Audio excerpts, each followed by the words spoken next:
Boz, you may have seen the Weatherford Democrat. We were notified that the governor of the great state of Texas, Governor Greg Abbott, has named our very own Dean Kathy Boswell to the Texas State Board of Nursing. Another first. Congratulations.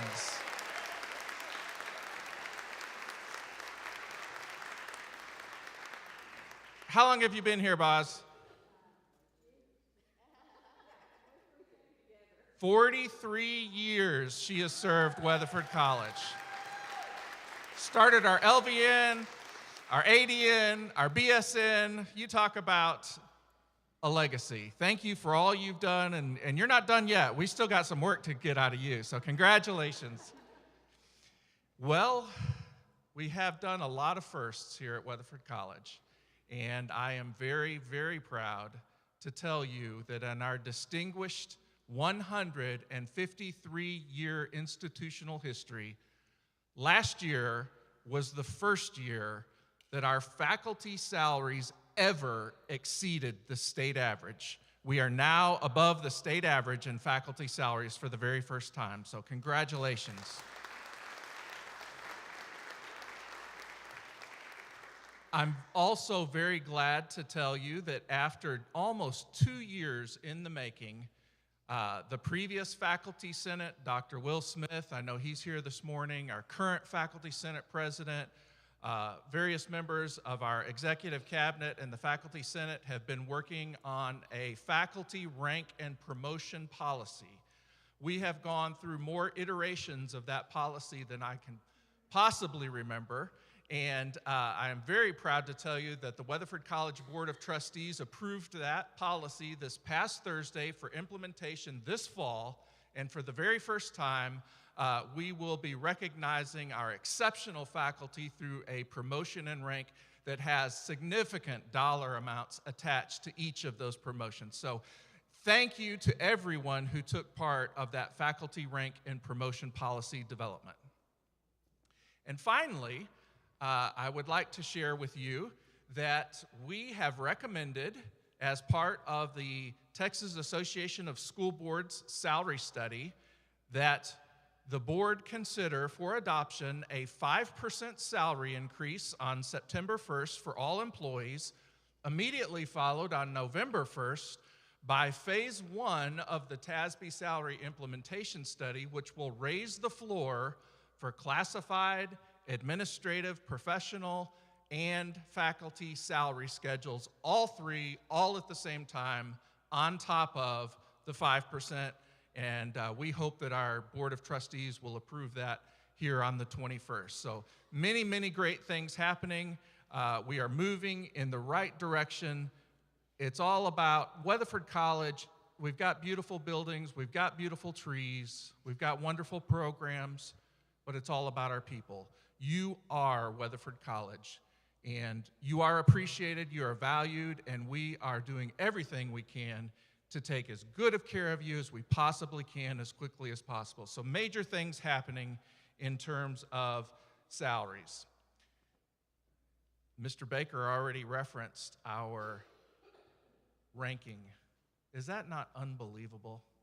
I mean, I knew that you were doing a tremendous job, but to be ranked alongside of Rice, TCU, and SMU, and highlighted in the way that we were highlighted by the Star Telegram, by WFFA Channel 8, you are doing just an unbelievable job to not only be ranked the #1 community college in the great state of Texas, but to be ranked above Baylor and UT Austin and Texas A&M College Station.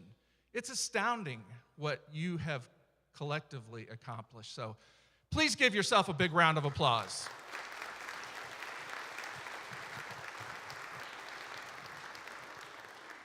All right, now it is my distinct pleasure to introduce to you our new Chief Academic Officer. First, I want to thank the committee, Dwayne Durrett, Doug Jefferson, Diane Ainsworth, Anna Nichols, Priscilla Parsons, Johnny Emmons, Paul Williams, and Chair Brent Baker for their diligent work over the summer. This Job posting was advertised months at the national level. We had applicants from all over the nation.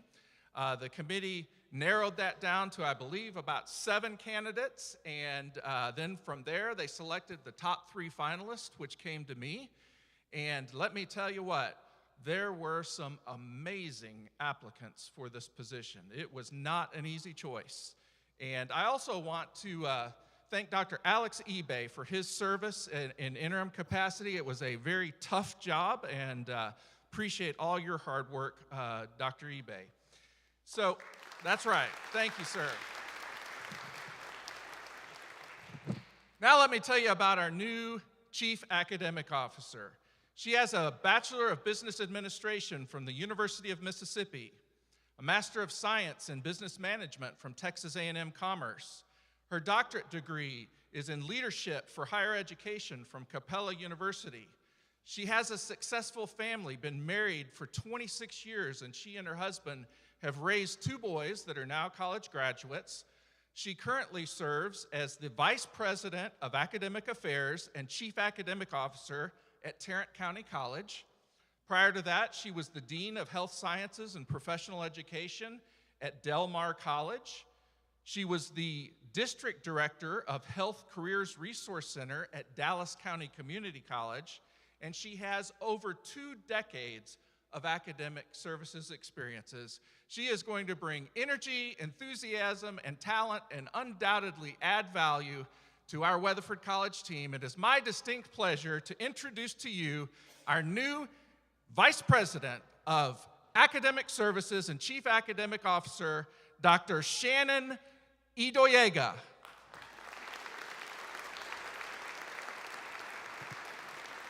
Congratulations.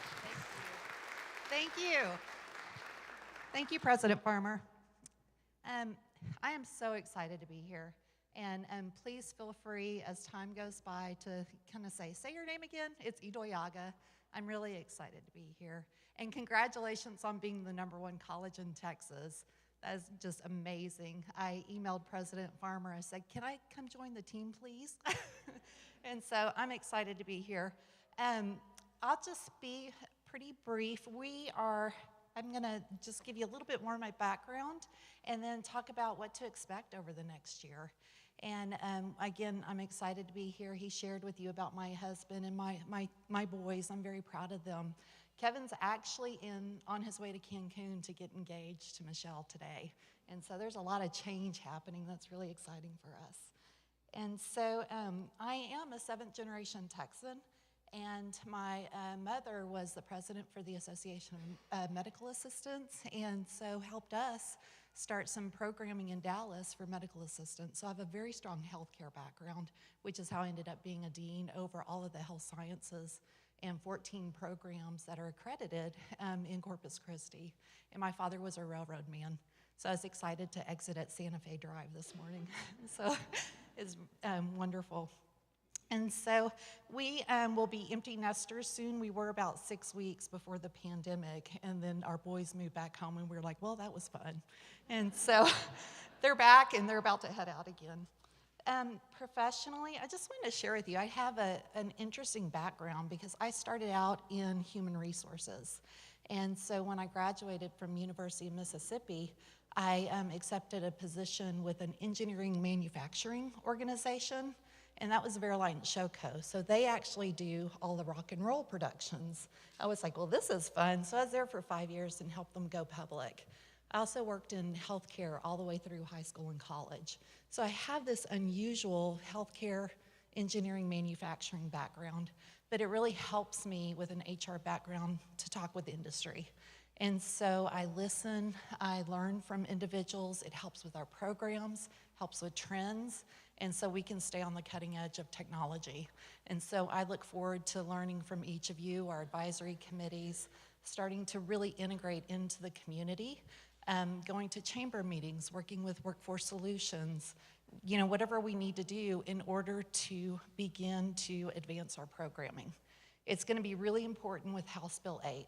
They're changing our funding model. And I'm sure you're probably going to talk about that later, but we're going to have to connect more and more on pathways so that CE, continuing education to career and tech, to our associate degrees to transfer.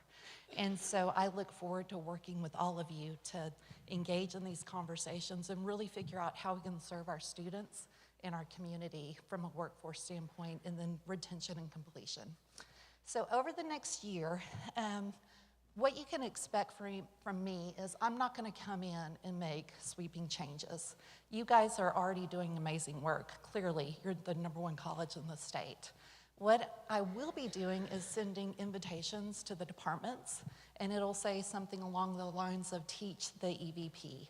I want to learn about each of you. I want to learn about your good work, what is happening within the department, what are your needs, how can we advance, and how can we continue to improve. And then from there, that will be just listening and learning, and then coming together to determine the best approach where we can continue to grow and collaborate. Because, I think maybe we could be #1 in the nation. But let's go in that direction. And so thank you. So the best speech is a short one. And so I just want to close. I'm going to have to head back to TCC for our welcoming, but I want to thank you all for this opportunity. I'm humbled, I'm excited, and I can't wait to get to know each and every one of you. And thank you so much for this honor. Thank you, President Farmer, and thank you to the committee. And so I look forward to working with each and every one of you. So have a great day. Welcome back, and enjoy. Thank you.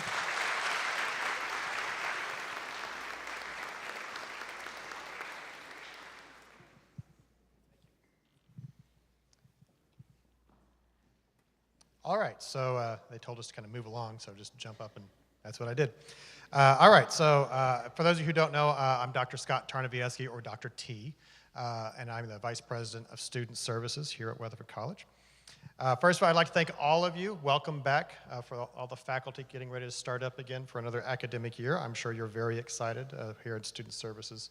We certainly are very excited as well. I want to say a few things as far as thanks. First of all, I would like to say a big thank you to the people who work in student services. It's a wonderful privilege to get to work with the great people that I do get to work with in student services. They care so much for the college, they care so much for our students, and they care so much for all of you, in particular faculty who we serve. Our job is to help you in your role. But over the summer, I had asked people in student services to work late, to come in on Fridays, to come in on Saturday mornings, do advising, help with financial aid questions, all of that sort of stuff. And the people in student services just gave so much in order to do that. They didn't want to come in on Fridays. They didn't want to come in on Saturday mornings, but they did. They did so because they care about the college and they care about our students, and that was what we were really there to do, was to help our students get into the system and to get advised, to get their financial aid questions answered, so that we can do everything we can to help them be as successful as possible. Besides our student services staff who were going above and beyond, I would personally like to thank Diane Slocum, Debbie Alexander, and Dana Orban for coming in on some Fridays. They're not part of student services, and they came in to help us make phone calls, do all sorts of stuff to reach out to students in order to help them again. I would also in particular like to thank the faculty who came in, especially starting in mid-July, to do advising, answer phone calls, help out students in so many different ways. And I would like to point out each of those people, and I hope I didn't miss anyone, but Professor Darrell Castillo, Dr. Greg Trickett, Professor Michael Lee, Professor Trey McKinley, Professor Scott Williams, Dr. Laura McBride, Professor Stacy Tyler, and Dr. Diane Ainsworth all gave time. In some cases, they spent days, and they really helped us out tremendously. For those of you, where's my student services people? You remember those days. We were very, very happy when Trey and all showed up to do some advising, because we had every seat in the student services filled, and people were standing. And so those people really helped out tremendously in helping out those students. I would also like to thank Dr. eBay. He would come in and swoop in and take some students to his office and advise them. There was advising, right? And so he would just, whenever I would say, someone please help, he would come down and help us. I would also like to thank Dr. Sarah Locke, who has been, of course, advising dual credit students and also doing a lot of advising for the counselors who advise their students as well, because by them doing their jobs at the high schools, that kind of takes a little bit of the burden off of us as doing the advising here for them. Additionally, there are so many others that I could thank so many people, and I can't. I don't have enough time for that. But I would like to thank the great people of Tech Services. It's really not even me. I think I'm going to say thank you to Tech Services for all of us, because all of a sudden we have a problem, and they have a very busy schedule, and they always have things going on, and they just come running over and they fix our problem, and they don't just do the turn the computer on and off sort of thing. They actually fix the problem. So. You know, thank you to Tech Services for all the things that you do, and we don't give you guys enough credit for that. I would like to thank the staff for CBRE for unclogging toilets in the dorms. You would not believe, I don't want to get into it, but when I took this job, there's some former heads of student services said you will spend a lot of time dealing with the dorms, and my hair is getting gray because of those kids. They're just, it's just, anyway, don't get me started. Just don't get me started. Just don't flush that. Anyway. Okay. I would also like to thank everyone for their patience. For some of you, if not many of you, you know that we have switched to a new application system called Recruit. And inevitably, there was going to be growing pains, and we're going to fix a lot of those, we think, come September, if we can. But it is a process. We have to figure out what works, what doesn't work, how to make it more efficient, and we've learned a lot in the last few months. And so again, I would like to thank you for your patience on that. While we have a few new full-time hires over the past year, you've seen some of them popping up here, there are two people I would in particular like to point out to you. One of those is our new manager of student housing and student discipline. That is James, or as he goes by, Jimmy Walker. Where are you? There he is. Say hi to Jimmy. Jimmy is on top of things. He came here last Tuesday, so he knows everything. So, I mean, he does last Monday, because you did your paperwork on Monday. So, yeah, Monday. So he's really a veteran. So obviously he's getting up to speed on what we do here at student housing, but also he's going to be taking on the responsibility of student discipline. Now that's going to take a little bit of time, because let's get the students moved into the dorms first on Thursday and Friday. But after that, he's going to start learning how we do things as far as student discipline. So please, if you do have an issue with a student on a discipline side of things, don't hesitate to contact him. But right now, it probably might be better to email me or Dean Adam Finley or Dean Doug Jefferson initially, and we can kind of just show him how that is done. But pretty soon he's gonna be on top of that as well. Last spring we were also lucky enough to hire Amy Schwartz-Jarrett. Amy, are you here, or are you helping students? She might be counseling students. What's that? Oh, there she is. The light's right there. Hi. Amy is an LPC, a licensed professional counselor. She has years of experience, in particular advising or counseling adolescents. That's kind of her specialization, as well as grief counseling. And we were able to bring her on, and I think the person who was most happy is Doug over there. And I don't make light of this, but our students that are coming in out of high school, more and more, they're coming in with emotional issues, mental health issues. And so luckily and thank you, President Farmer, for allowing us to hire a full-time counselor, because she's already, and she's already has a pretty stacked schedule every week already. And so if you do have concerns for whether it's a student or a staff member or faculty member, if you have someone who you think is experiencing some emotional or mental health issues, please direct them to Amy or to Doug, so we can help them out. And remember, it's not just about students having mental health challenges. We've all been there. We've all had those days where we're like, I got to talk to someone. or I'm going to just fall apart or something like that. Well, that's what they're there for. Now, I don't know who they talk to, but they are there not simply for the students, they're there for all of us. And please take advantage of that, because sometimes it's really nice just to have someone sit there and listen to you when you're dealing with the loss of a loved one, or stress from work, or stress from whatever. So, they are there for you. Another person I would like to mention, not a new hire, but Dr. Deborah Krager is also, amongst the many hats she has, is our resources, for student resources person.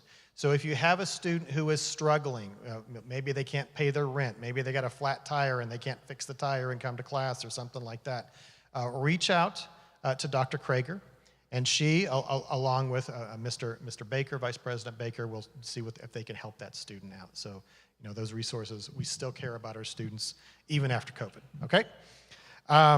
Now, student services, of course, very busy with all sorts of student life activities going on. Mr. Grant Mills, our student life coordinator, there's Grant over there, has an incredible semester of activities planned. This begins with move-in days on Thursday and Friday. So those of you, first of all, for those of you who've already volunteered to come in, you've done the sign-up sheet with Grant. Thank you so much. I know a number of you are planning on just sort of showing up when you can. Again, thank you so much. You don't realize how big a deal, what kind of impact that has upon the students, and in particular their parents. It's a big deal to see us going out of our way to help their kids. We might look at their kids as adults, and we say they're adults, but to those parents down in the dorms, we're kind of taking those kids on. They're giving their kids to us. They kind of expect us to look out for them. And so us showing that we really care, that we're willing to go that extra mile just to carry some boxes up, or that big, heavy refrigerator up to their room means a lot. And of course, in this heat that we're experiencing right now, if a group of us can just swoop in on a car and 10 minutes later have it empty, and those parents can not have to sweat to death instead of spending 30 or 40 minutes doing this, it's all done in a matter of minutes, it means the world to them. So if you've already volunteered, thank you. If you're planning on just coming down, thank you. Please remember to keep cool. We will have cooling stations down there. Please try to, if you have a Weatherford College t-shirt or polo shirt, please wear that so that the parents don't go, who is this strange person just picking up my kid's stuff out of a car? If you're bringing a student group or student athletes down there, if they have a shirt or something that can so we can recognize that group, that would be wonderful as well. If you are a faculty member, and I know a number of faculty have already signed up, but if you don't, we are going to have a sign-up sheet down in the community center. Please sign that, because one of the parts to the new faculty, what do we call it, the faculty promotion system or whatever it is service to the college, and that is service to the college. And we want to send you an email that says thank you for your time coming down there, which you can then put in your portfolio so that you can get, can help move you forward as far as that is concerned. On the first few days of the semester, starting next week, I beg you, please, faculty and staff, if you can step outside about 15 minutes before the class period starts, please come outside and stand there for about 20, 25 minutes. I know it's hot. I know it's really, really hot, but if you can come out, that means a lot to those students who are completely lost. They don't know where they're supposed to be. They will come up to you and say, I need help, and when you say, what do you need? I need to find my English class. And that's all they tell you, because they think there is a classroom that is exclusively for English. Please come out and help them. Remember, a lot of these students are from very small schools.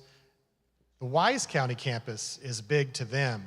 This campus is gigantic. It is intimidating, it is scary, and just us saying, hello, how are you doing? Can I help you?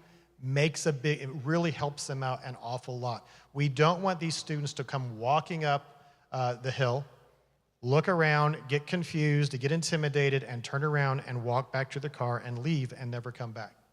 Because they're making a life-changing decision right there. And if simply saying, hello, how can I help you? Do you need any help? Can avoid them making that negative decision? Let's do that. You know, we want them to be successful, and it's really simple to just stand around out in the heat and say, "You need any help?" You know, it's like you're a homeless person begging for change or something like that. You just stand out there and say, "Help, anyone need any help?" And people will come up to you. And please remember, the ones who need the most help are not the ones who are showing up on time for their class. It's the ones who had to find a parking spot way down there, and they're running up here, and their adrenaline is pumping, and they're dripping sweat already, and the adrenaline's making them sweat more, and it's now 10 minutes after their class has started. Calm them down, say, "It's okay, and we'll figure it out." And if they don't know how to get to their schedule, we're going to have Micah Foreman. Micah, you don't know this, but we're going to have you in the library with your laptop hooked up to a printer so that you can print up a schedule if you need to, or show them how to use Coyote Connect. You did it last year. It's okay. But maybe I should have mentioned that. Shot you an email, but thank you for volunteering. So thank you so much for all of that, because I'm really serious. That makes a big deal. I thought about putting the balloons up again because that seemed to bring the rain last year, but I'm not going to do the balloons this time around. So anyway, let's see. Something else that we're starting this fall, and there's a lot of things I can mention. This is the last one I'm going to mention. Is this fall we're going to do some kind of adulting presentations. Is Stephanie? There's Stephanie Edwards. Stephanie is specialist out of Upward Bound. She came up with the idea, so she's in charge. That's the way I work. And she said, we have a lot of students who don't know much of anything on how to take care of themselves. We should do something. And I said, all right, you do it. And she has. So starting on September 11th, every Monday into, I think it's October 23rd, we will be doing presentations in ACAD 104 and Dr. Abbott. We will get out by 12:45. Don't yell at us.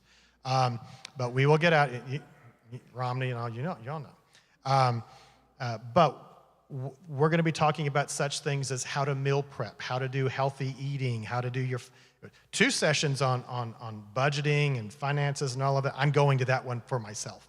And it's not just for students. We're calling it right now Adulting 101. We may come up with a better name for it, but a lot of our students just don't know how to do these things that we sort of take for granted. How to write a check, how to maintain your balanced checkbook, those sorts of things. That's just kind of, no one's ever taught them how to do these sorts of things. And so if we can just do some little things like that, and I think it'll help them out later on in life, then we're going to do that. And thank you, Stephanie, for taking charge of this. Student Services has been busy. We will continue to be busy. I am proud to be able to work alongside so many great, dedicated, and wonderful people. I wrote this down. And both in Student Services and throughout this college, I hope that this year will be our greatest year ever. And thank you so much. And whoever's next, come on up.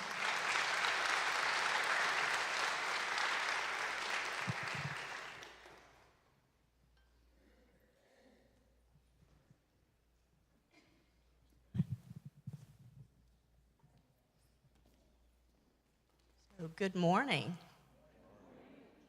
So you are probably wondering why the Executive Director of Technology Services is on the agenda to discuss organizational sustainability, right? Show of hands, who's wondering that? That doesn't seem to fit, right?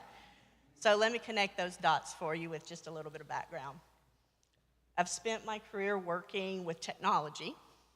Some of you would feel sorry for me about that, but I've spent my career working with technology and information systems.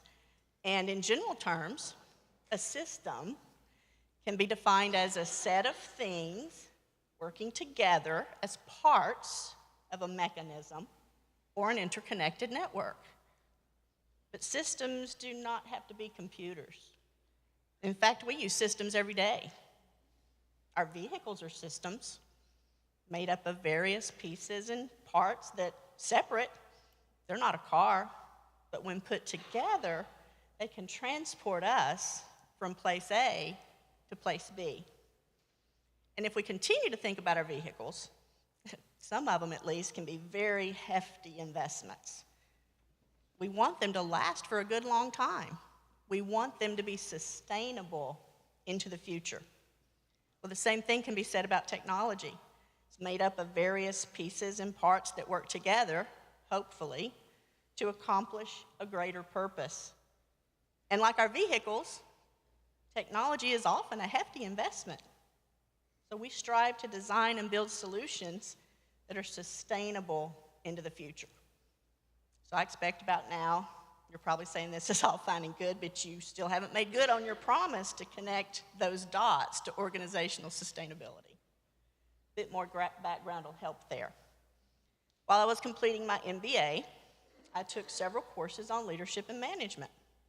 And I began to see how organizations, human organizations, were also connected, made up of various pieces and parts that when working together were able to accomplish a greater purpose.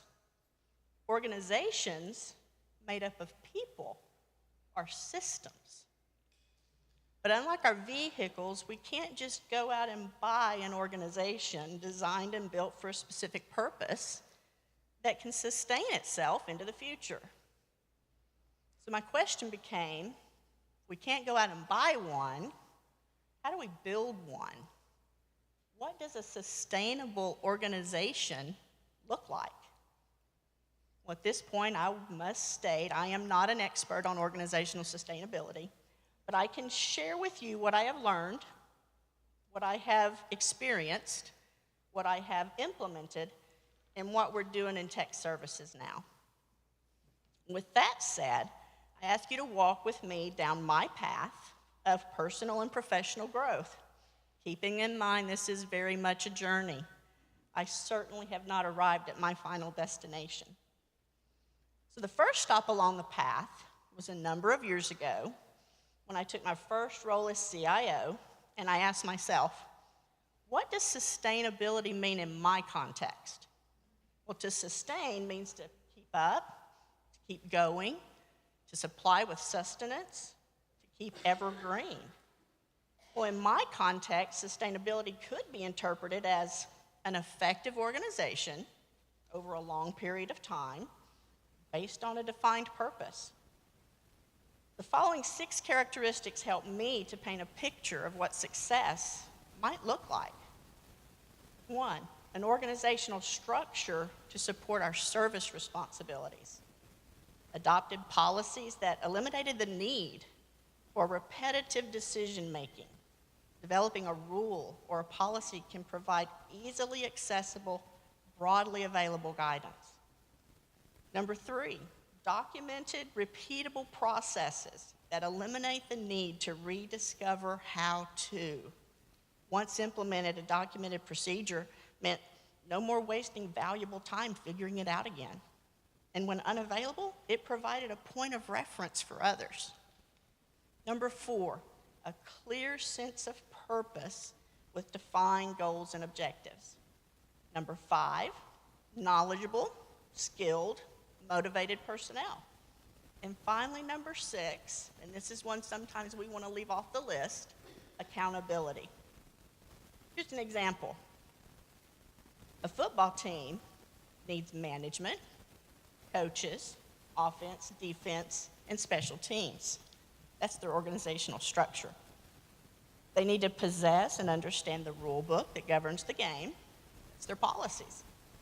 They need a playbook, procedures for repeatable processes that will efficiently and effectively score points, defined goals and objectives, so they can win the game, a clear purpose.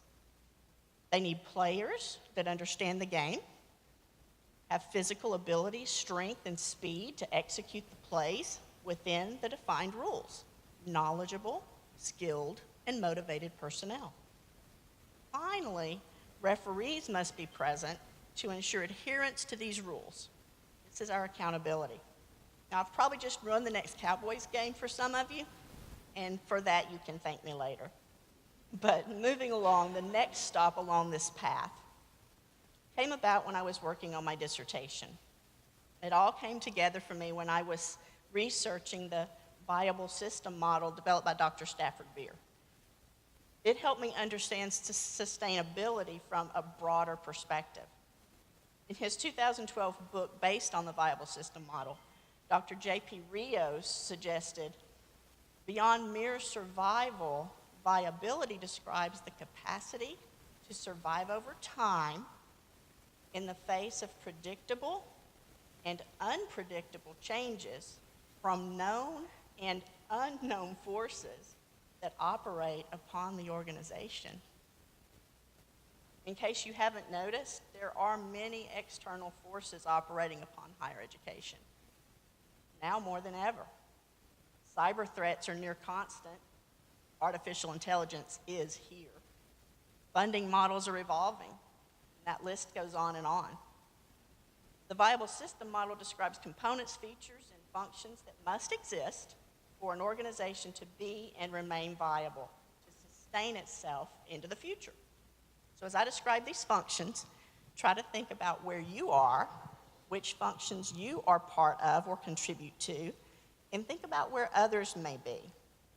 Additionally, since the viable system model is recursive, meaning the same model can be applied to levels or tiers within an overarching organization, see if you can spot where these functions within your department, within your division, and ultimately within Weatherford College.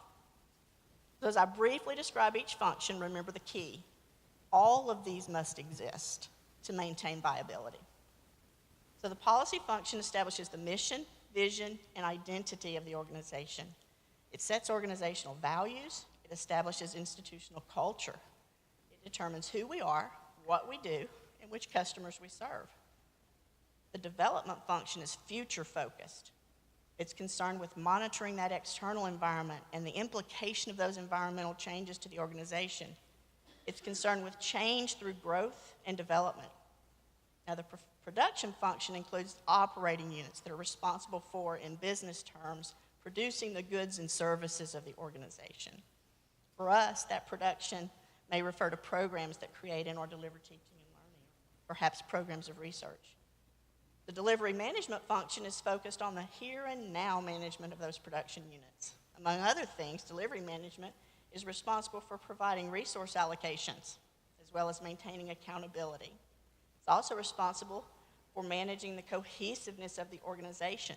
Objectives must be aligned with the larger organization, and resources must be balanced amongst competing demand to ensure optimum usage and performance. The coordination function controls oscillation and promotes stability and manages any conflicts that arise. Common components of coordination include information systems, internal services and support, governance structures, standards, and communication mechanisms. And finally, communications channels must be in place to act as a connective tissue between the functions and provide balance through interaction. So now we have all these pieces and we know what they do. How does that help me here? How does that help me now? How does that help me in technology services? Well, first, it helps me recognize that we all do very different things, all of which are imperative to our institution.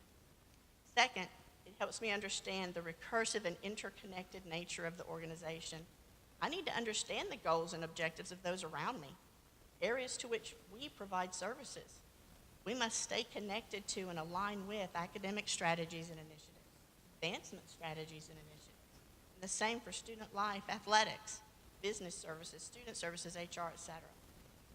Collectively, we must all stay aligned with the overarching strategies of Weatherford College. Third, it compels me to develop strategic and operational plans for my area that are guided by these principles, balancing the here and now with the then and their future, balancing operational excellence with strategic growth and development, balancing timely, iterative progress with sustainable long-term solutions, promoting practical and achievable strategies while advancing a holistic.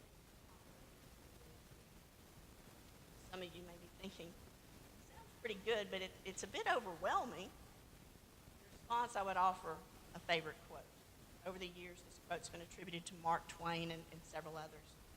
The secret of getting ahead is getting started. The secret of getting started is breaking your complex, overwhelming tasks into small, manageable tasks, and then starting on the first one.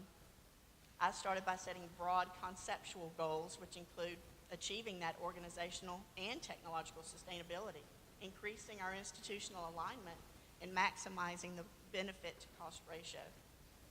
Next, I try to turn those conceptual goals into something tangible, something that can be experienced as positive change or service improvement. Then, I must talk to those around me. Moving from concept to action often must be orchestrated to minimize the effect of competing priorities and to maximize the synergies gained by the common objectives that we share. I try to consider initiatives that, if done well, will move us closer to an established goal. Perhaps not accomplish the goal, but at least move us closer. Finally, I need to create a mechanism for monitoring that progress and holding myself accountable to stay focused. Maintaining focus may mean holding a meeting to review progress, or it may be as simple as keeping a list on my whiteboard. But my hope is, with my team's help, with your help, and as I continue my journey, I'm able to lay building blocks for a sustainable organization, one that will serve Weatherford College well into the future. I hope everyone has a wonderful fall term, and I will see you around campus.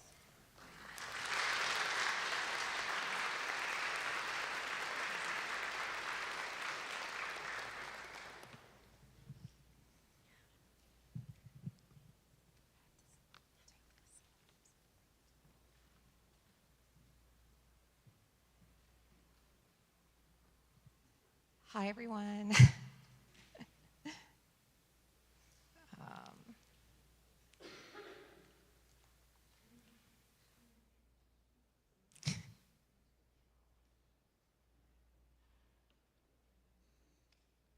Okay, good morning.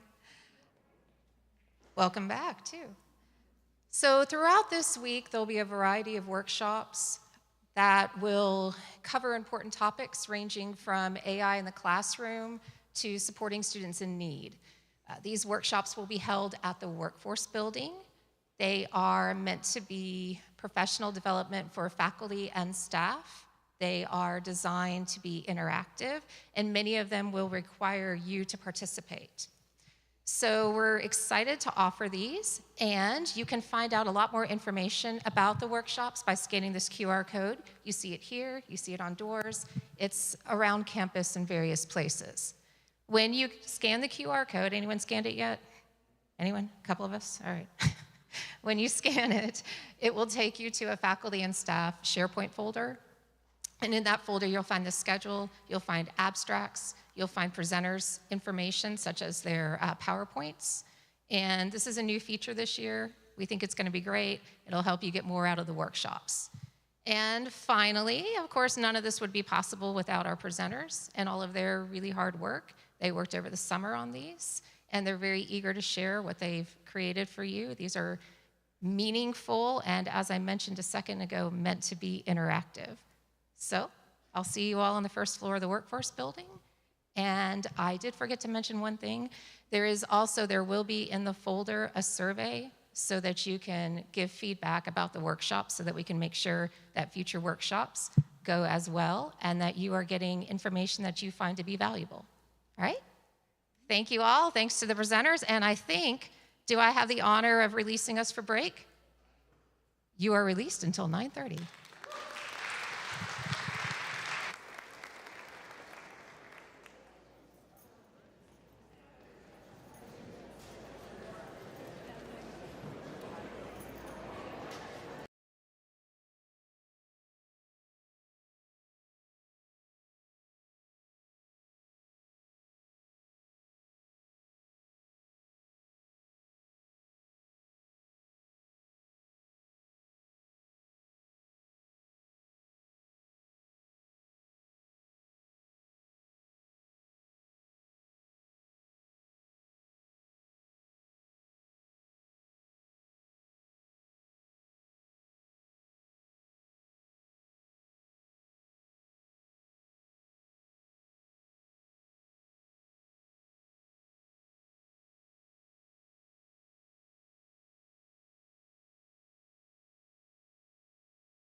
All right, everybody. Can everybody hear me?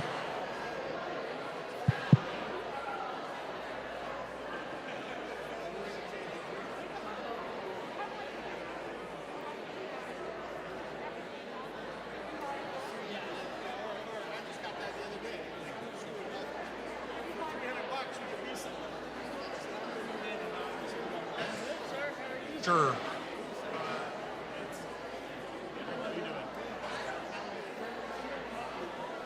Active shooter blues.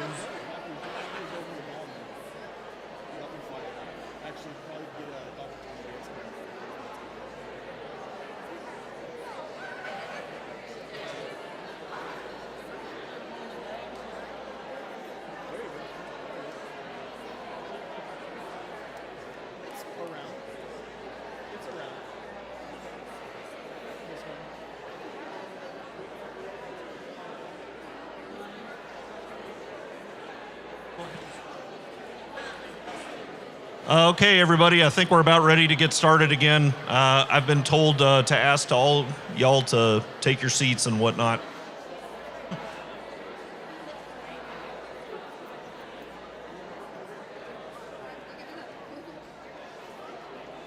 Okay, so I am, for those of you who don't know me, I'm Chief Anthony Biganjari with the Weatherford College Police Department. Thank you. Thank you very much. I'm afraid we're kind of past the lighthearted part of our presentation this morning. We actually do have to talk about one very serious topic. And rather than have me stand up here for an hour and 20 minutes and drone on about it, we have a very special guest instructor here today who I'll be introducing in a moment.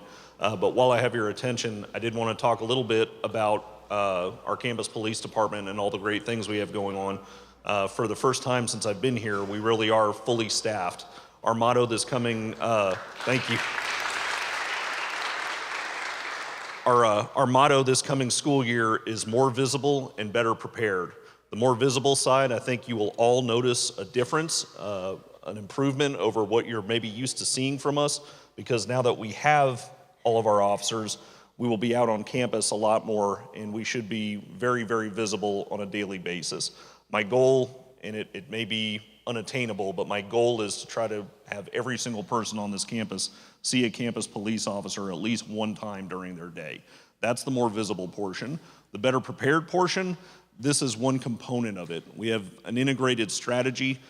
We are training more than, I've been in law enforcement almost 25 years, and I'm almost training as much now as I did when I was in the police academy. We have officers coming in for training classes on the weekends. We are training regularly with our partner agencies like Weatherford Police Department. We've also developed a very good working relationship with the Parker County Sheriff's Office, and as evidenced by Sergeant Garcia's presence here, we have a very good working relationship with DPS as well. You have multiple layers of protection here at the college. I wish I could stand up here and say that we will never be targeted by an active shooter. I cannot make you that promise. But what I can promise you is that we are doing everything we can to be prepared when and if that happens. And everybody on campus has to play a role in that. That's why we're here today. If we are targeted by an active shooter, we are going to get there as fast as we possibly can. But what do we do for the few minutes before the police arrives? That's kind of what Sergeant Garcia is going to be talking to you about. So we started doing this training kind of on a voluntary basis for the last 18 months. Shortly after I got here, this topic came up, and I looked around, and it turned out that the most qualified person in this area to teach this class and deliver it to our faculty, staff, and students was Sergeant Garcia. He's been doing it for years. We invited him out here to do a session. I really liked what I saw and realized that I wasn't going to be able to do anything better. So Sergeant Garcia has graciously given his time many times over the last couple of years. Recently, it was suggested that we make this part of mandatory in-service. I thought it was a great idea. This is a little different than I know what y'all have experienced in the past, but I think you'll find it definitely won't be boring. It may be a little scary, but it's something y'all need to know. And for those of you that are concerned about this and have an interest in this, I want you to know there's several other training opportunities we're going to have available to you throughout the coming academic year. For example, our very own Sam Grimsley, our EMS coordinator, is going to be leading a series of Stop the Bleed classes that deal with how to stop serious bleeding. In January, we're going to be doing a giant interagency exercise with Weatherford Fire, with EMS, and with the Weatherford Police Department. We may need some role players for that, so if anybody's interested in that, please send me an email. If after today's presentation you still have questions or there's something you're not comfortable asking in this forum, please feel free to email me. I work for you guys, so anytime you have a question or a safety concern, I want to know about it. But I've already taken up enough of your time. Without further ado, I'd like to welcome a very special guest instructor. Please give him a warm round of applause, Sergeant Patrick Garcia with DPS.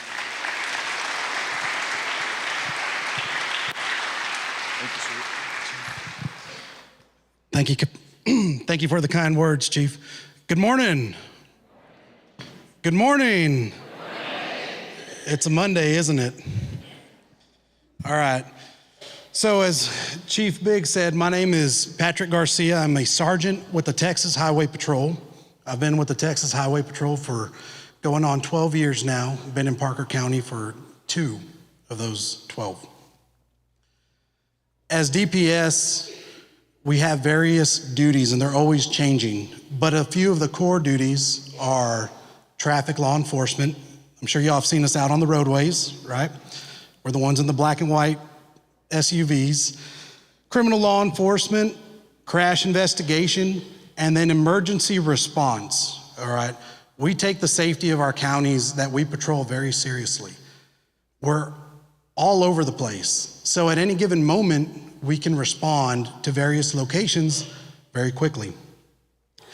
So the class we're going to talk about today, this training, is called CRACE, Civilian Response to Active Shooter Events, all right? We're going to talk about what an active attack event is, all right, what the definition is. We're going to talk about stress response, some changes that your body will go through in these kinds of events. We're also going to talk about the 3 principles of ADD, all right? That stands for avoid, deny, defend, previously known as run, hide, fight. Now, before we continue, I'm going to give a warning. I pace a lot. So if y'all need me to move out of the way, just shout it out and I'll move. So an active attack event, who here would like to be brave and give me what they think their definition of an active attack event is? Anybody? I'll call on someone. Ma'am? Yep.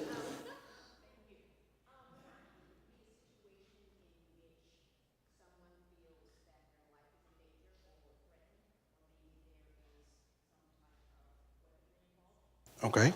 So an event where you're threatened, your life is in danger, and it involves a weapon. All right, who can give me the purpose of an active attack event? What is the purpose of the people carrying it out? Sir? Right here? Yeah, what do you think the goal is of someone who's trying to carry out an active attack event? Create harm? What was that in the back? All right, mass casualty, mass destruction. So according to the FBI, it is exactly that. It is an attempted mass murder. We don't care what kind of weapon they're using. We don't care what their motivation is behind it. All we care about for this definition is that they are trying to kill as many people as quickly and as easily as possible. So we see this all the time in the news and in movies and things like that, right? There's always a profile of these kind of attackers. What are some, just start shouting out, what are some common things that come up when you think of a profile of an attacker? A man, okay. A young man. Someone under stress. What was that? Quiet, okay. Isolated. What else? A loner. All right. So would it surprise you all to know that of all the statistical data that the FBI has captured, there is no set profile? Not a single one. There are red flags that we can look for, but there's no consistent profile. Sometimes these attackers, they have an avenger mindset. They've been wronged, right? And they want to get retribution for that wrong. But other times, they haven't. Sometimes they broadcast. I'll take us back to last year in the unfortunate incident in Uvalde. What was that guy's nickname? His nickname was School Shooter leading up to the event. He had been broadcasting, but a lot of times they don't broadcast. Some risk factors, these are those red flags, right? Sometimes you can put a history of violence, exposure to violence, substance abuse, dependence, mental illness, right? Stalking, harassing, negative family dynamics. I mean, the list is right there. But what I want to show with these red flags is, are these individuals already operating outside the norm of society or within the rules of society? They're already on the brink, right? They're already out there on the edge.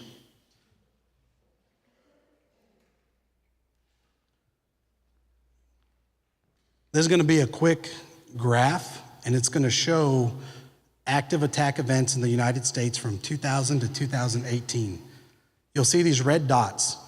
If it's a big dot, then there was 4 or more casualties. If it was a small dot, there was less than 4.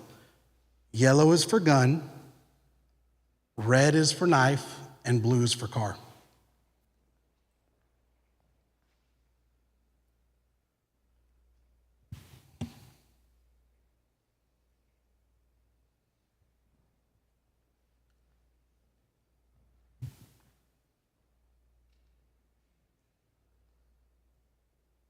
So let's look for some trends, right? Where are we at right now? Big cities.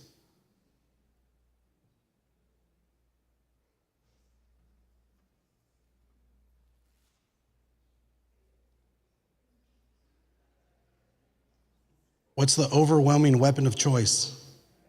Gun. Are they slowing down or accelerating?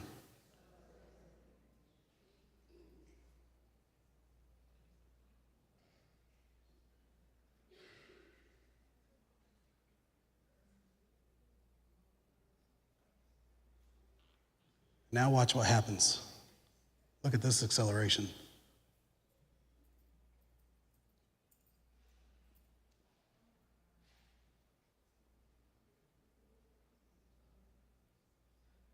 Is that pretty fast?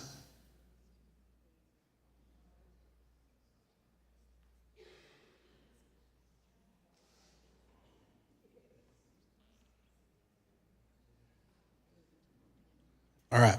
So from 2000 to 2018, there was 316 mass attack events in the United States, active attack events. I'm going to give you the following 5 years worth of data. So 316, remember that number.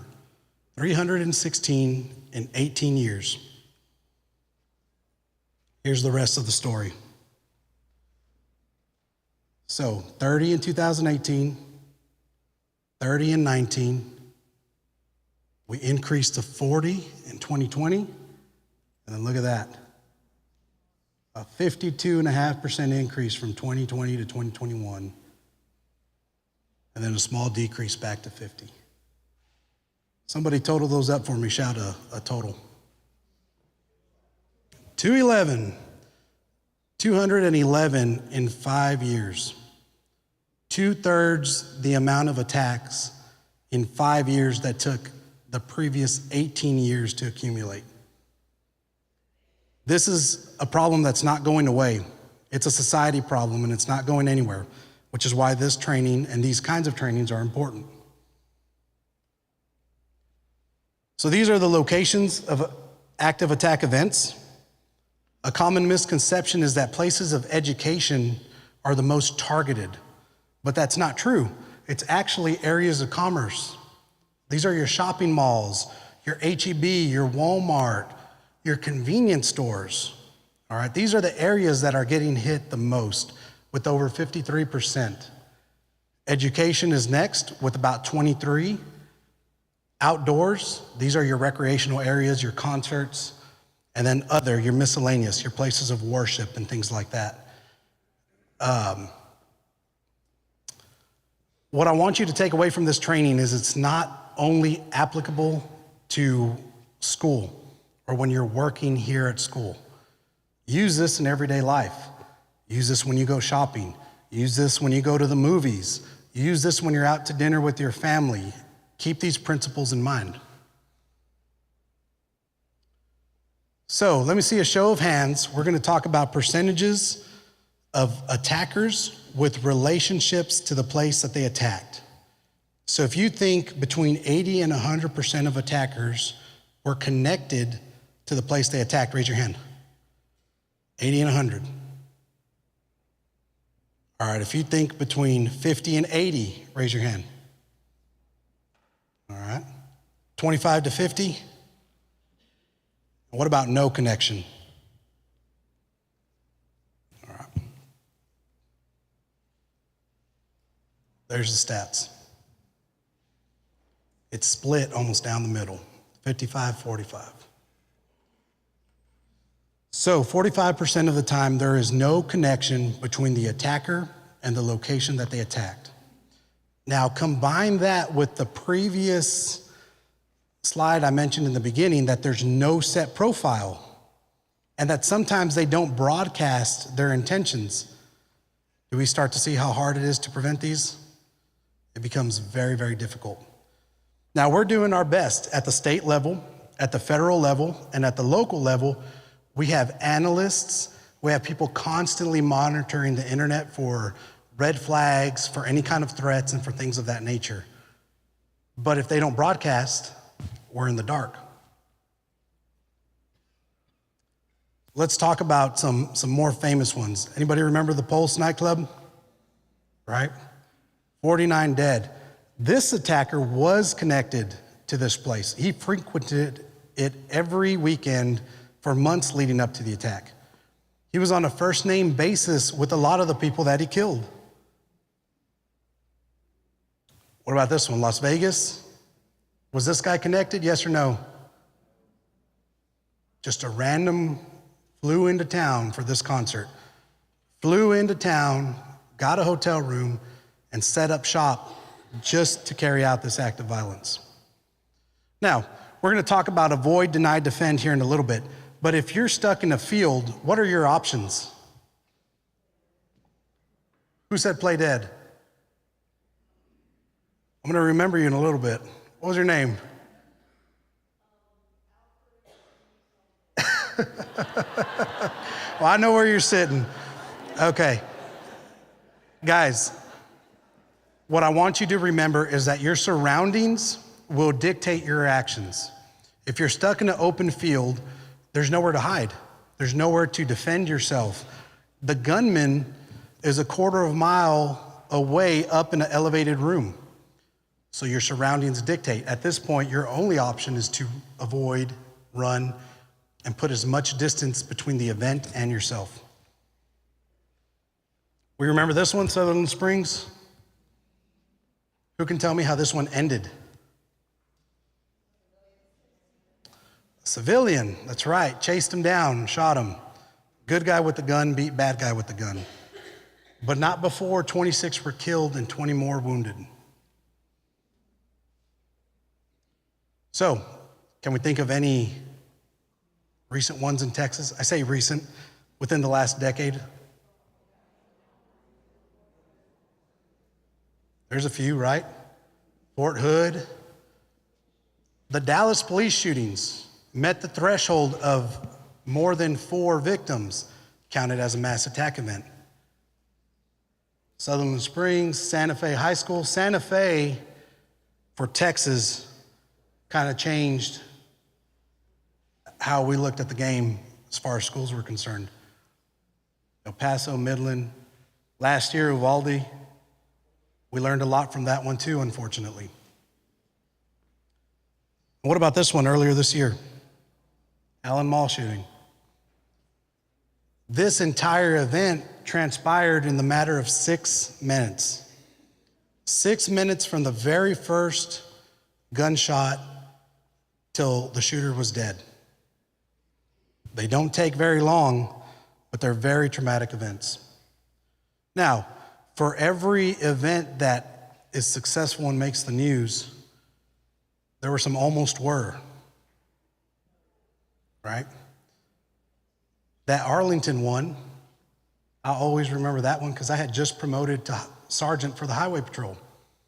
Hadn't been a sergeant for even a week. And then I got the call, hey, active attack event, Arlington High School, we need your troopers and we need you, let's go right now. Well, I'm over here in Weatherford, people. I'm not getting to Arlington very quickly. So by the time I got there, the event is long over. We're helping with the scene security. But luckily, only 4 injured. We remember the Congregation Church in Colleyville? That one changed, right? Started off as an attack event and turned into a hostage situation. So in these events, the number of deaths are based on 2 factors, okay? Only 2. One of those factors you have 0 control over, none. You got nothing to do with it, all right? But the second factor, you have all the control over. The second factor is 100% on you. So the first one is how quickly the police arrive. Y'all can't control how fast I get there. But what you can control is target availability. Remember, they want to inflict as many casualties as possible in the quickest and easiest way.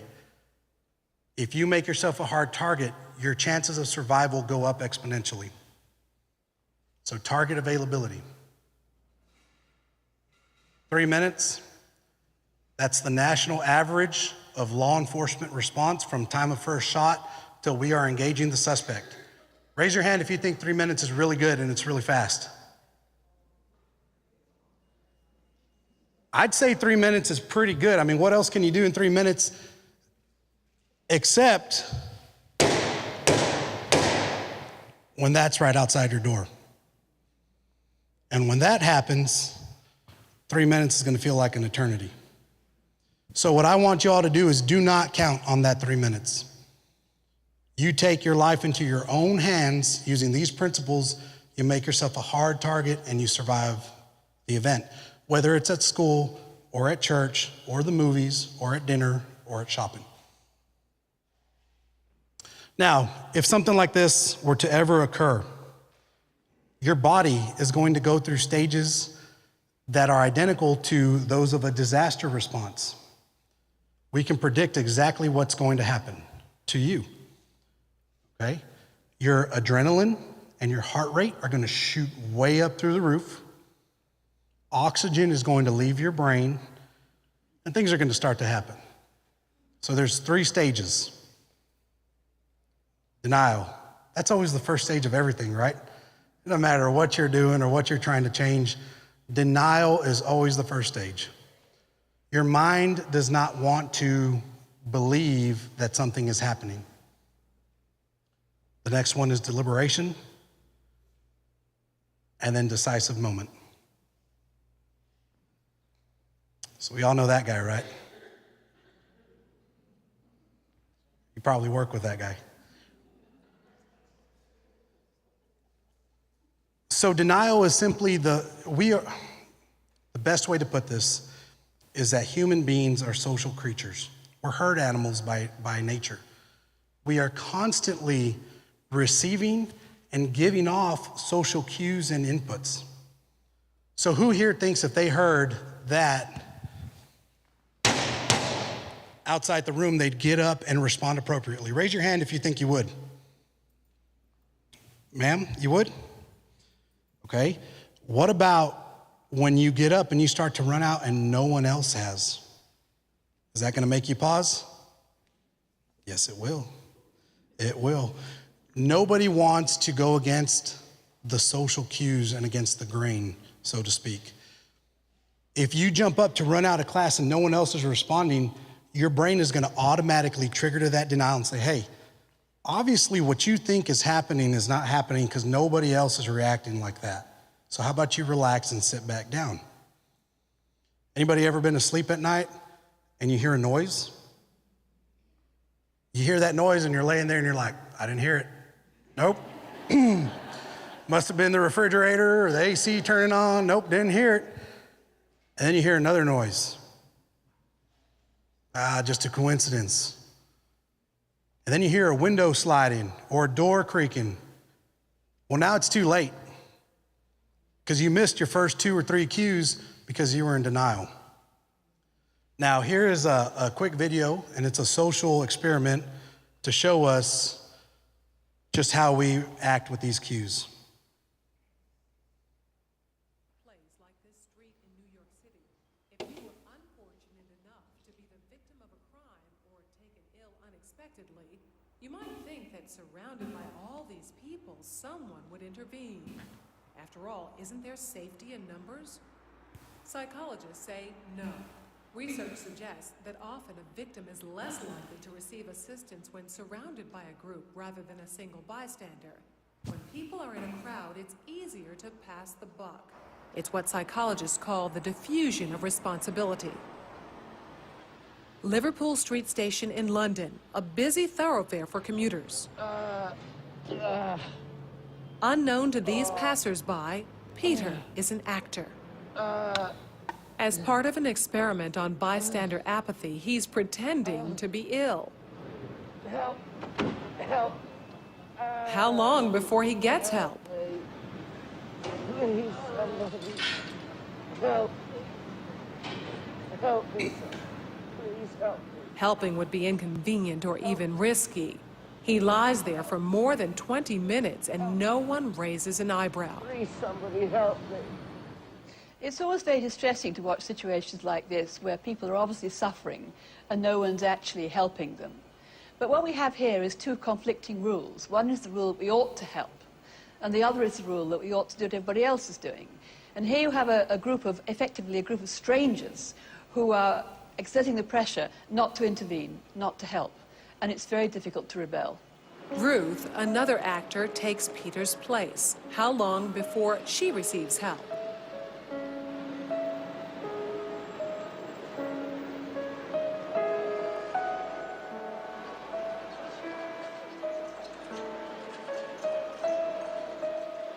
Four minutes later, and 34 people have passed without stopping. Well, people don't really want to know. They just haven't got the time. Well, they have got the time, they just don't want to get involved. Unwittingly, these strangers have silently formed a temporary group with a rule: don't get involved. They're afraid to stand out from the crowd and won't take action if no one else does. This woman has clearly spotted Ruth, but she conforms to the rule and does nothing. Watch what happens, though, when someone else helps. You all right? You all right? Yes, thank you. Sure, you look a bit flicky, you know what I mean? She suddenly finds herself in a different group with a new rule: to help. You want to sit up? She don't look well, does she? You all right? Yeah. What's wrong? First I thought she was dead. Then I sort of checked to see if she was breathing or not. And I looked around and I couldn't believe that no one had noticed her because there was a bloke sat there just absorbed in reading a newspaper. This time, Peter's dressed as a respectable gentleman. Now that his dress is in keeping with those around him, how long before he's rescued? Hello, sir. How are you today? I'm all right. 6 seconds. She even calls him sir, and suddenly everyone's a good Samaritan. Do you suffer from epilepsy? No. Why you're lying on the floor in the rain? Because he's part of the right group. Everyone wants to help. I would just hate to be in his position of feeling ill and nobody helping and walking past, so I'd just like to check that he was okay. And I thought, well, it's wet, so he must really be ill because he's going to ruin his suit anyway. What do y'all think? Is that right? No. But that's what we operate under. We operate under social rules and social cues. Plays like. So, once you get past denial, the next step is deliberation. All right, I now firmly believe that what I am hearing and I thought were gunshots are in fact gunshots. What do I do now? Oh, I gave that one away. Uh-oh, pressed the wrong button. I was gonna ask, how many brains do we have? A lot of people would have answered one, but I want you to know you have two. We call them and we refer to them as your human brain and your lizard brain, okay? This guy right here, this human brain, he's the one that has allowed for our civilization to advance and our society to thrive. He is reflective. He allows you to take inputs, rationalize thoughts, and make decisions. He allows your speech. He allows you to function day to day. That's your human brain. Really great dude. When he's in control, things are good. However, when your heart rate goes up and that adrenaline spikes, he says bye. He wants no part of it. He says bye, and this little creature comes out. Anybody remember seeing these little geckos when you were little? They're just running around. They have no purpose, no thought of where they're going. They run into walls. They get themselves caught in traps. Whatever it is, there's no rational thought. They are reactive, okay? Now, a quick story. I'm a Texas Highway Patrolman, folks. I am trained. I am cool, calm, and collected under pressure. All right, I've seen some crazy stuff. I've been a part of some horrendous crashes. You name it. And I dare say I've handled them all well. Cool, calm, collected. But they always say it's different when it's your own, right? So I got a little girl. She's 8 years old now, light of my life. Just love her to death. And she is my little mini-me. Well, when she was about 5, she wants to go to the park like all kids do, want to go to the park. So we take her to the park. Now, my wife at the time was about 8 months pregnant. So we're talking about very, very pregnant. So we go to the park. Anybody familiar with Springtown Park? No? Well, if you ever go, nice place, but there's 2 jungle gyms, 2 different playgrounds. So we park at one, and because I parked there, my daughter doesn't want to play there, right?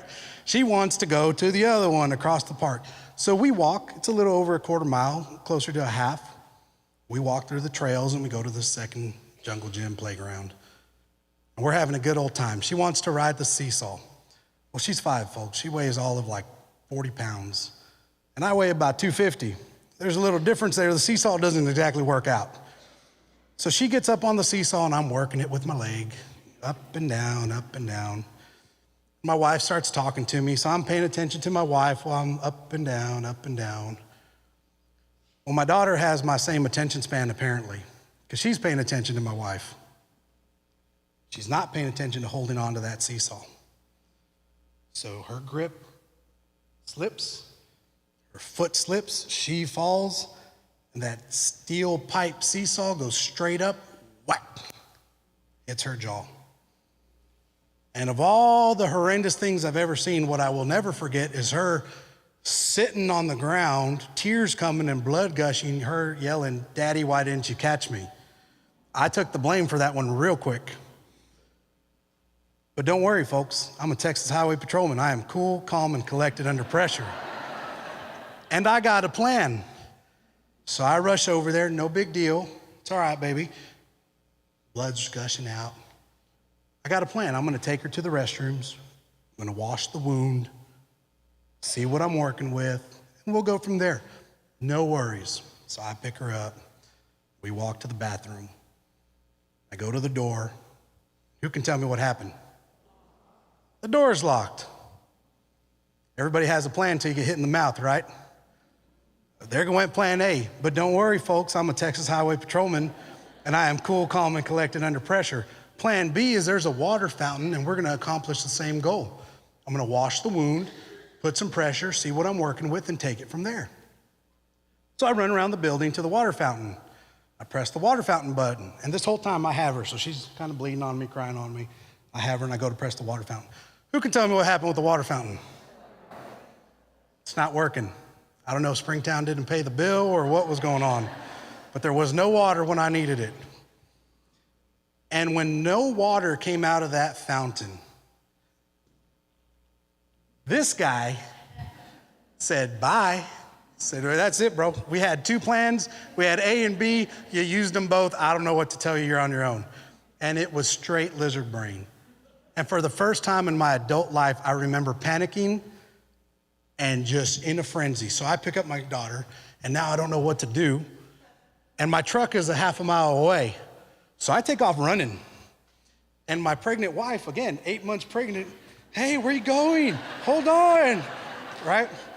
And I'm like, hold on about what? I gotta go. Baby girl's bleeding here. We gotta go. We gotta go somewhere. I don't know where, but we're going. Well, there was an elderly gentleman that had been kind of walking, jogging, doing little laps around the park, and he had seen us playing. He sees me in distress. Me, a Texas Highway Patrolman, was in a very heightened state of distress at this time. And he goes, sir, do you need a ride? I'm parked right here. And I said, yes, I do. Thank you so much. My truck's on the other side. Can you give me a ride in my truck? He goes, absolutely, hop in. So I turned to my 8-month pregnant wife and I said, hey, I'll see you back at the truck. Now, people, how well do we think that went over? She gave me a look like she could have carved my liver at that point. And the old man looks at me, sir, I can fit all 3 of you. And I said, you're a genius. That's a great idea. We should do that. Let's go. And all I needed was that little 1-minute car ride back to my truck to regain my composure. But my composure was gone for about 30 seconds when all this was happening. So, lizard brain, it's a real thing, happens to everybody. So here are some heart rates, all right?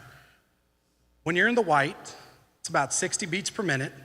This is where you all are right now. You're in full human brain control, okay?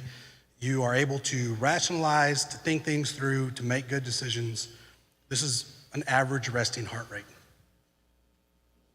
If you start to get into the yellow, about 90 beats per second. Now, this is not heart rate from exercise. This is stress-induced heart rate from your surrounding environment. When you get to 90, your fine motor skills begin to deteriorate. So if your heart rate jacks up and I were to say, hey, drop down and tie your shoelace, tying that shoelace would be very, very difficult because of those fine motor skills. Now, the next one, 120. When you get to 120, your cognitive ability begins to deteriorate. So now the decisions you're making aren't the best in the world, and your gross motor skills begin to deteriorate. These are big movements like operating a door handle, okay? That begins to deteriorate. Your body starts to say, hey, something's going on. Let's start pulling some blood. You know, let's shoot some more blood to our core. Let's make sure we're good to go. All right, that happens at about 120. That's in the red. If you get to the gray at 150, your body is in full panic mode. Blood pulls from your extremities and it comes to your core. And all your body is worried about is keeping you alive. What do we need to keep you alive? I need your heart and I need your lungs. I don't care about anything else. So all this blood comes here. Your gross motor skills are pretty much non-existent because you don't have blood to operate your hands. Oxygen now is leaving your brain because where's your blood being diverted? To your core. 150, very bad. If you get to the black, 175, your body thinks you're gonna die. This is where people begin to faint from stress-induced heart rate. They begin to faint. This is where people black out. They have no memory of these events. Now, between 150 and 175, when that blood is being pulled, some things start to happen. We call it audible exclusion. So your inner ear literally closes like a little hatch, and you can't hear anything. Tunnel vision sets in. Remember, oxygen's leaving your brain, so your vision, right now we have about 180-degree vision, right? A little under. Zeroes in. And all that you focus on is whatever your mind perceives as a threat. Now, we see this in officer-involved shootings all the time. We interview officers who have been involved in these events, and they'll say, man, the gunshot sounded like someone just tapping. Couldn't hear the gunshots. They'll say that they saw the bullet leaving the muzzle. That's that adrenaline. Slows your perception of time. Anybody here ever been in a major event, a bad car crash? Ma'am, did time seem to slow down? What do you remember about that? You remember screaming? Could you hear yourself scream? You think so? So in really bad car crashes, it's that same effect. It's the same effect if you had a medical emergency, like I did with my daughter. It's the same effect if you find yourself in a natural disaster zone where your response determines life or death, your heart rate. Now, this is an active attack event in a convenience store, and watch how these people react and watch for the things we discussed.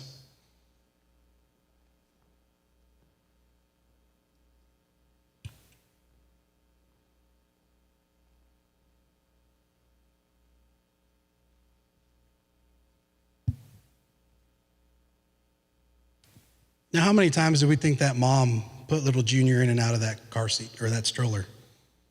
Hundreds? But when her heart rate went up, she about yanked his arm off. Let's watch it again. Her fine motor skills went away. She couldn't operate the little lock. Watch people bumping into each other. Not on purpose. If you were to ask them, they probably don't even remember anyone in their way. Heart rate. So once you get past denial and you're now in deliberation, you got to make a decision. And that's the avoid, deny, defend. Here's an example of the station night fire. Anybody remember this in the news? There's a rock band called the Great White Plane, and they're setting off pyrotechnics on stage, and the stage catches on fire. Now, what I want you to pay attention to is the exits. They're marked 1, 2, 3, 4. Okay? The yellow arrows signify the path of the fire. 4 exits. Watch what happens.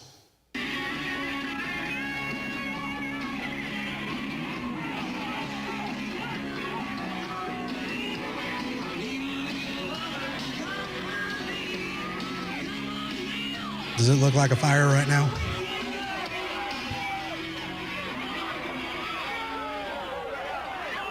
Now the music stopped. Now something's going on, right?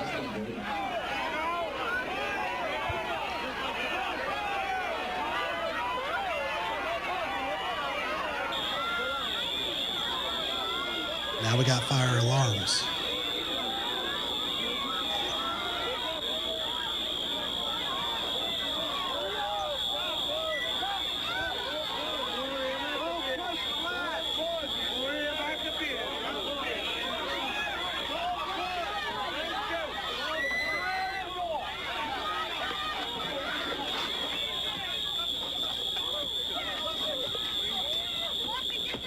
One minute, we haven't made it out of the building.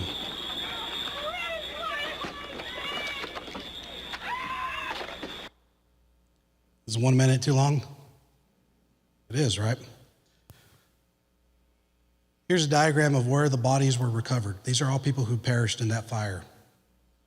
I want to draw special attention to the 31 at the front entrance, because that was the heaviest concentration. Why was that the heaviest concentration? I need a volunteer to answer that. It's where they came in at. Remember, creatures of habit. Where we came in is where we want to leave. That created what we call a bottleneck. Now, the next group is right here, 18 and 9. Why are they there? They're following the crowd and they're waiting on the main entrance, right? But what do we have here? Windows. Now, I don't know about you all, but if it's between breaking a leg or getting cut with some glass or burning to death, I think I'm going out a window if I can, right? Now I think that one's sad. 3 people, look where that exit is. Across the bar. Now, you have these groups back here. What kind of brain do we think they were in? That is 100% lizard brain. These people are running through the hallways and through doorways in a building they're not familiar with no rational reason. They're just trying to put distance between themselves and the fire. Which 2 exits would you have had the most time to go out of? Those 2 right there, right? None of them did. So remember, when you start to panic, try to control your heart rate, bring it down, deep breaths, and let's make good decisions. Anybody know where this is? Did that become a potential bottleneck if all those classes exited at the same time in a panic? Potentially, right? Know your surroundings, know your buildings. Calm yourself, breathe. Everybody take a deep breath. Hold, release. Do it again. In, hold, release. You do that 5 to 10 times and your heart rate will come down very rapidly. That oxygen will come back to your brain. We call that combat breathing. And you will begin to process those thoughts again. Shift your emotion from panic to what is my plan? What am I going to do? And then stay fit. The fitter you are, the easier it is to handle that stress. Some things to help: script and practice. Okay, you all as faculty conduct drills every once in a while, right? Fire drills, lockdown drills, different kinds of drills. That's scripting and that's practicing. Your campus has plans in place and they share that with you all. There's one of those on every classroom in campus with directions and instructions, what to do in different events. Has anyone ever stopped to read it? Raise your hand if you've stopped to read it. I encourage you, next time you go into a classroom, just give it a look.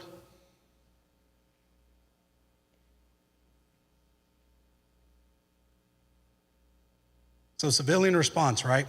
We want to get past denial as quickly as possible. Have a plan. Know what you're going to do. So that when you hear that, you react appropriately.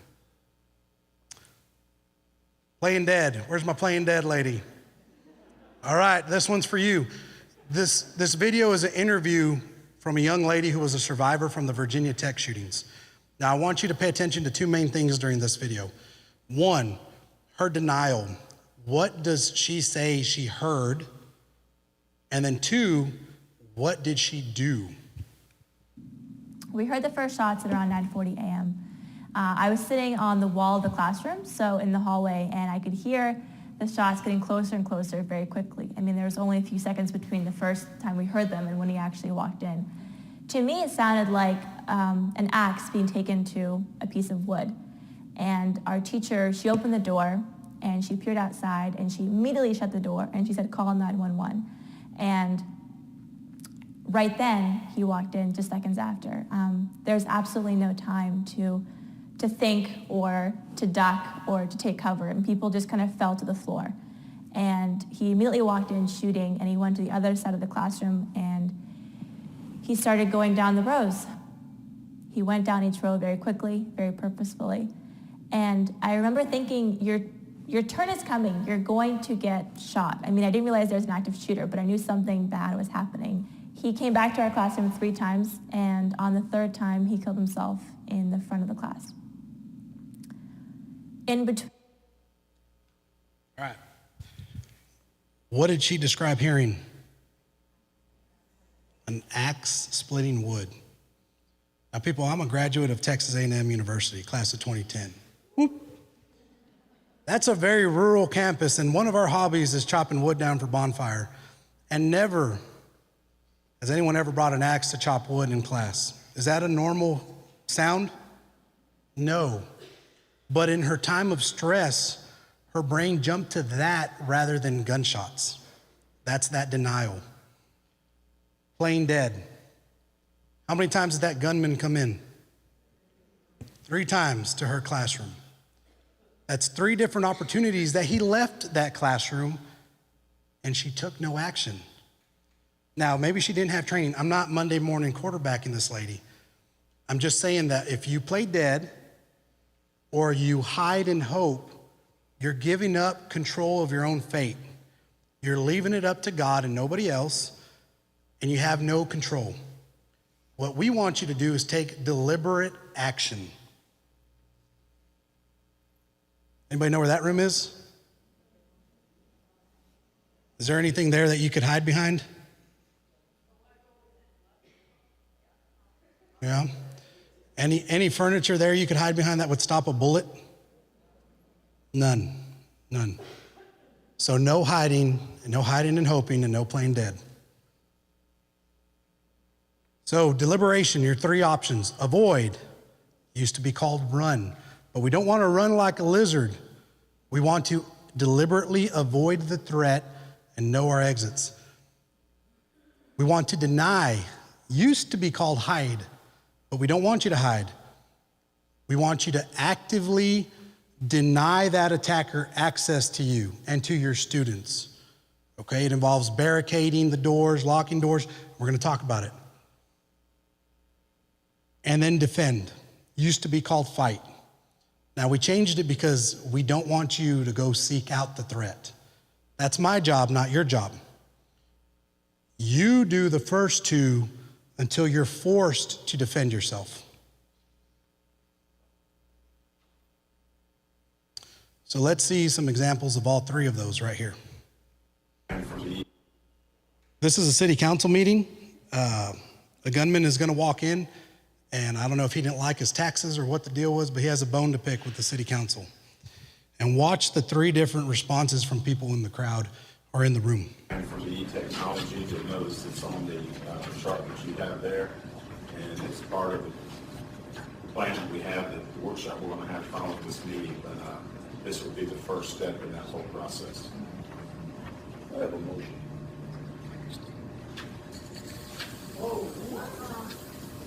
A motion to everybody in this room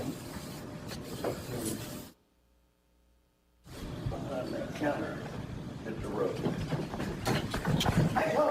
So he tells everybody not on the council to leave.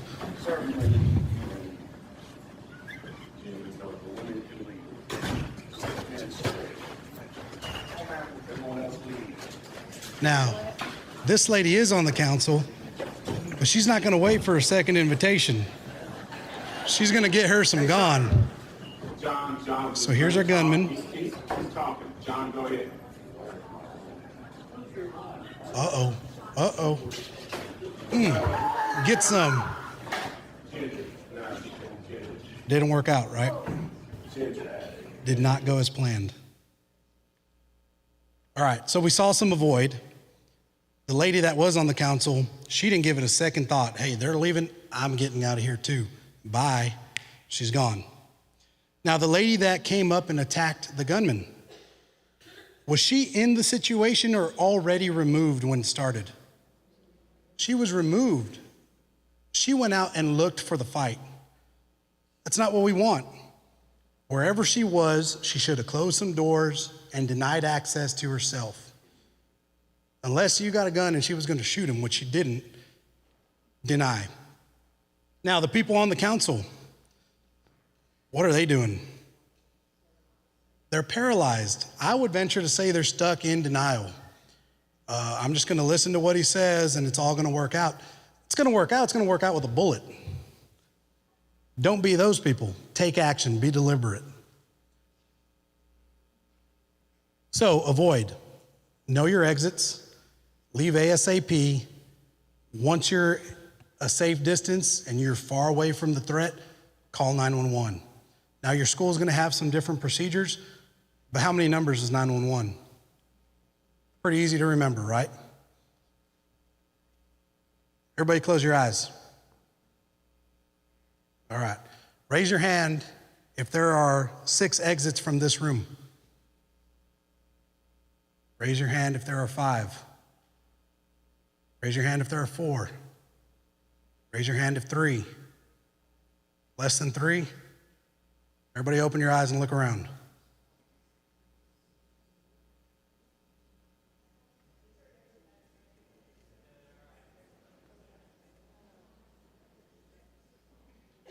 So from this room, I'm going to count backstage as 1, because you can run through a curtain. How many do we have? 6. Know your exits. If in an emergency, I would guarantee that everybody here is going to try to use which ones? These 2, because that's where y'all came in. Know that there are side exits. It's just a video they're running out. Okay. So these people there's an attack event going on, they've run to the back, and now they're hiding, right? What are they missing by hiding? What's behind them? That looks like an exit door to me. And that looks like a ladder. Don't know where it leads, but it leads away from that room where the bad guy is, right? Know your exits. Be aware of your surroundings. Don't get stuck in lizard brain. So we all know that building. Would you all consider that the heart of the campus? Right? How many buildings? How many exits in that building? Sorry.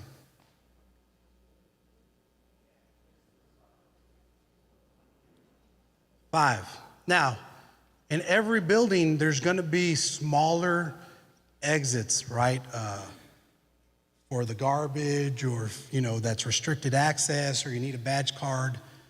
You need to know the exits that you have access to, that you can use in an emergency without having to go look for a card or a key. 5 main ones. There's 1 and 2. 3 at the end of that hallway. 4 out to the patio area. 5 coming out to the parking lot. You know this building, right? We already talked about the ones in this room. Know them. Typically going to be marked with those green highlighted signs, green or orange. Here's me doing my research. Look at that, that's behind stage. So if you're to run behind the stage, you're going to come up to that. How many exits in that picture? 3. 2 to leave the building and 1 to go up to the roof. That's avoid. Now, if you cannot avoid safely, then your next step is deny, okay? And again, this is deliberate action. We're not hiding. We are locking doors, we are turning off lights, and we're staying out of sight. What kind of drill does that sound like? Like a lockdown drill, right? That's what schools are putting in place. You all as educators, if you're in the middle of class, you're responsible for your students. So those protocols will dictate that you deny first. Barricade the door. Anything you can throw in front of it, throw in front of it. The heavier, the better.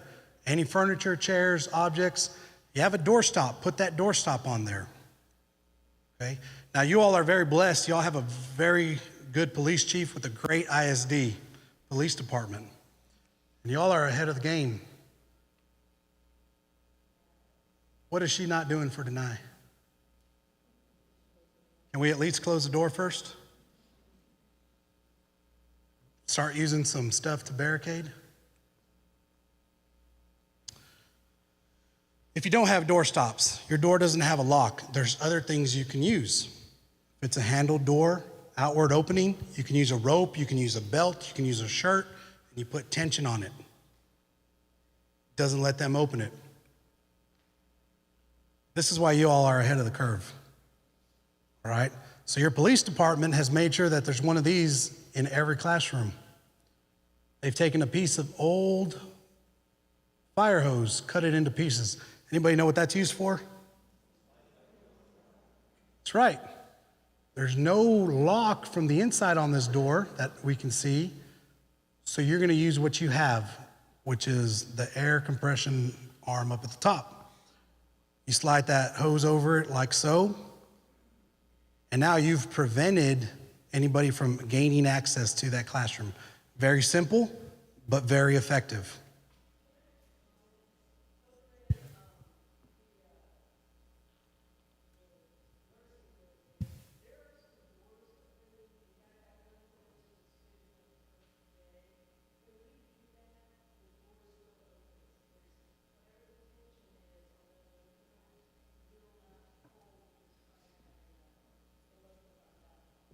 Yes, so there's always gonna be some play.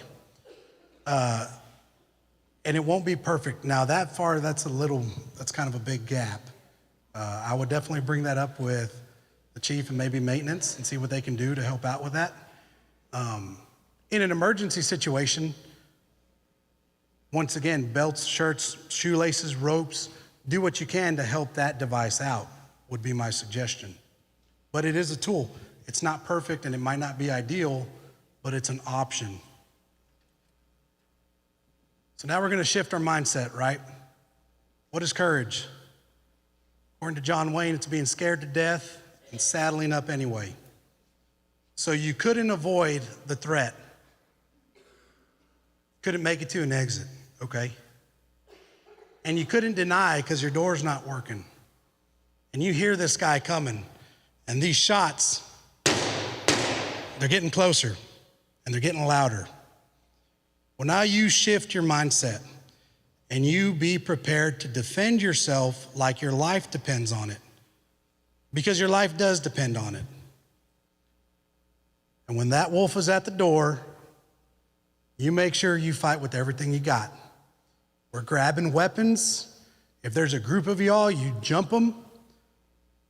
Odds are someone's gonna get shot, stabbed. There's gonna be injuries, but eventually the mob will get them. And you shift your emotions from fear to deliberate action. It's my life or his, and I'm going home tonight. Might go home banged up, might go home injured, but by God, I'm going home. Let's see some reactions to this one. This is an active attack event at another convenience store. Notice these areas of commerce keep coming up, right? Areas of commerce, number one place attacked. Look at who's avoiding, who's playing dead, and who's getting ready to fight.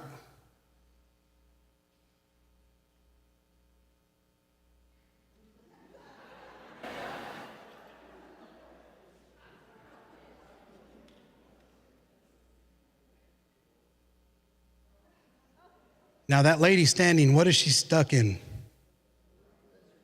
She's stuck in deliberation, right? Denial and deliberation. We have one playing dead here. Is that a good idea? We already said that's not a good idea. Now,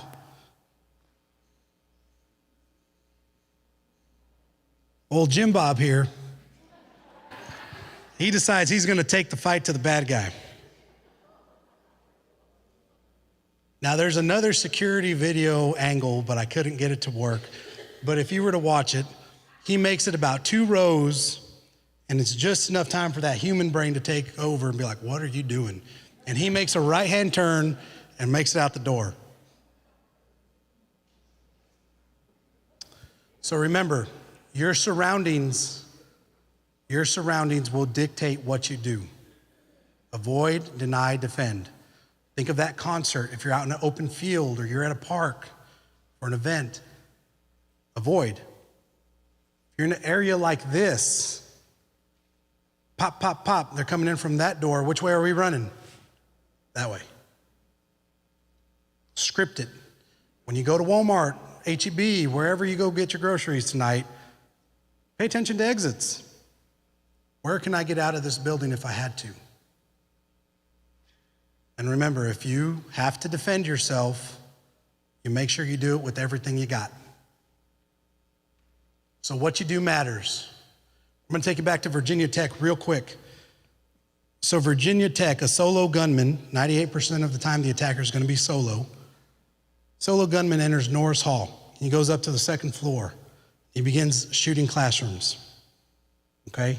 Now, the order of classrooms, he attacks 206 first, then goes across the hall to 207, then to 211, then to 204, and then 205. Now, with that data, where do we expect the highest number of casualties? 206, they had no time to react. They're in class and he comes in and starts shooting. Who has the most time? 205. There's 206, there's 207, 11. It was a bad day if you were in 11. 204, something interesting happens in 204. Look at 205. The odds increase, right? So what happened in 204 and 205? I'm gonna tell you, in 204, there was a professor named Labrusco. I might be saying his name wrong. He was Romanian. Now this gentleman, older gentleman, had survived the Holocaust in World War II. This guy knew what a bad time was, and he knew what a bad guy looked like. And he had been through some tough times. So when these shots start happening, Labrusco barricades his door, and he tells the students to break the glass and jump out the second-story window. Now, he is killed by the gunman, but look at that. 10 people survived because of him. Survived because of those direct actions, but actually 14 survived. 4 were injured in the classroom, couldn't make it out. He instructed his students to avoid. Remember, avoid does not just mean designated exits. It means any way you can get out of that area using those secondary exits, windows. Now, 205, we had 100% survival rate in 205.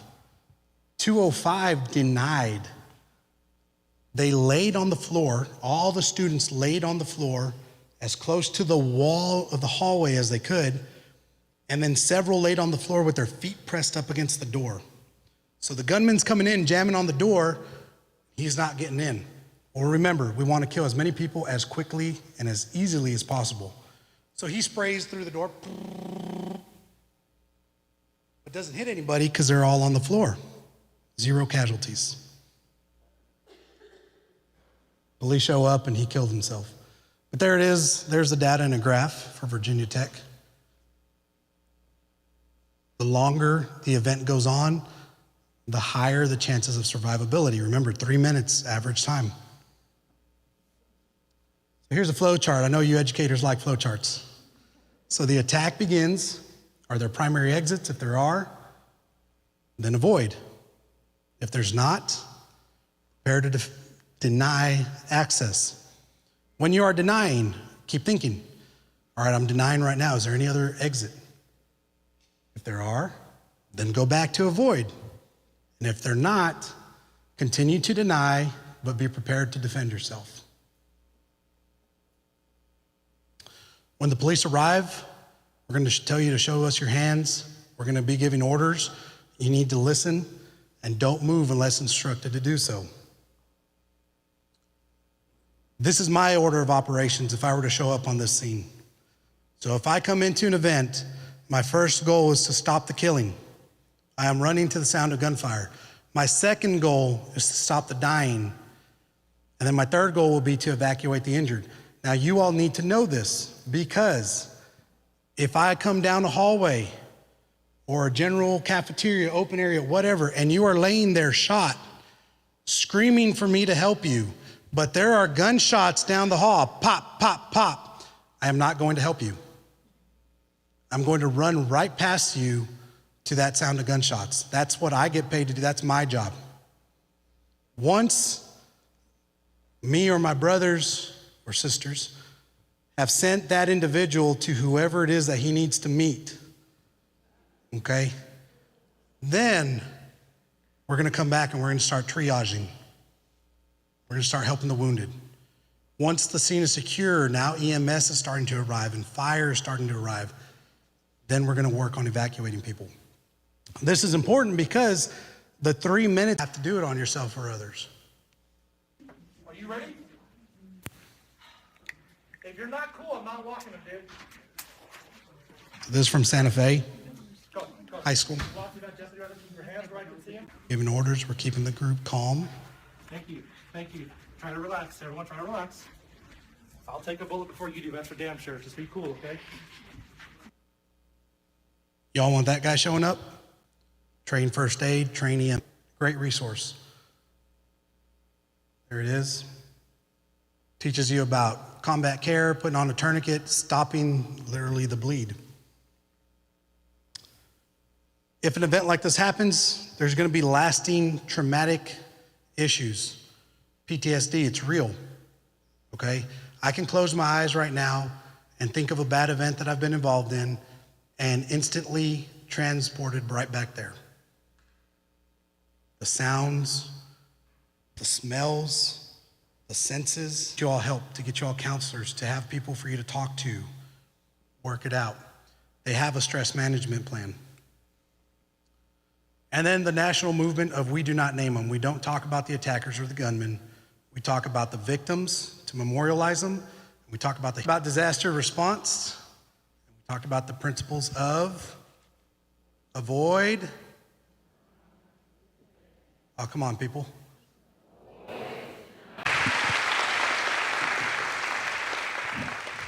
Good morning, Weatherford College. I am just here to pretty much sum up what he has said, but how it applies to us. My name is Lauren Foster. I am a police officer here at Weatherford College. I am your evening shift / dorm officer. I'm also a CRAES instructor, and I teach at the police academy as well.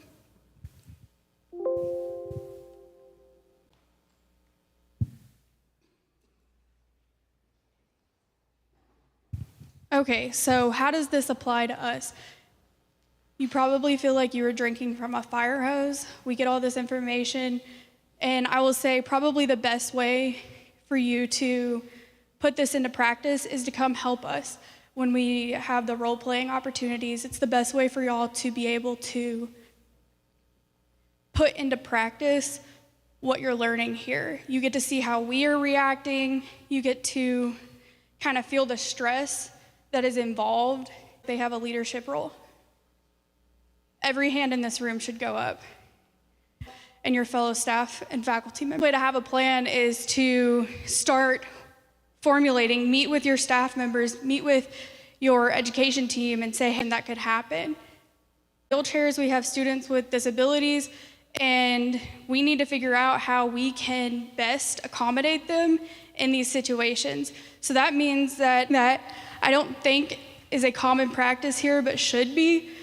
We need to keep a roster for every single, so we know that when we are in a classroom setting, we're in there. If we at the college can keep a roster, and it doesn't have to be readily available to you every moment, but it needs to be somewhere you can get to it.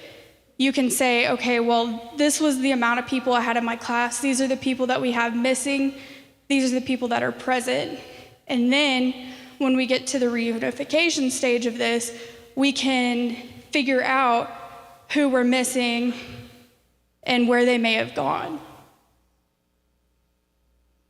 So back to the avoid, deny, defend. Have a plan.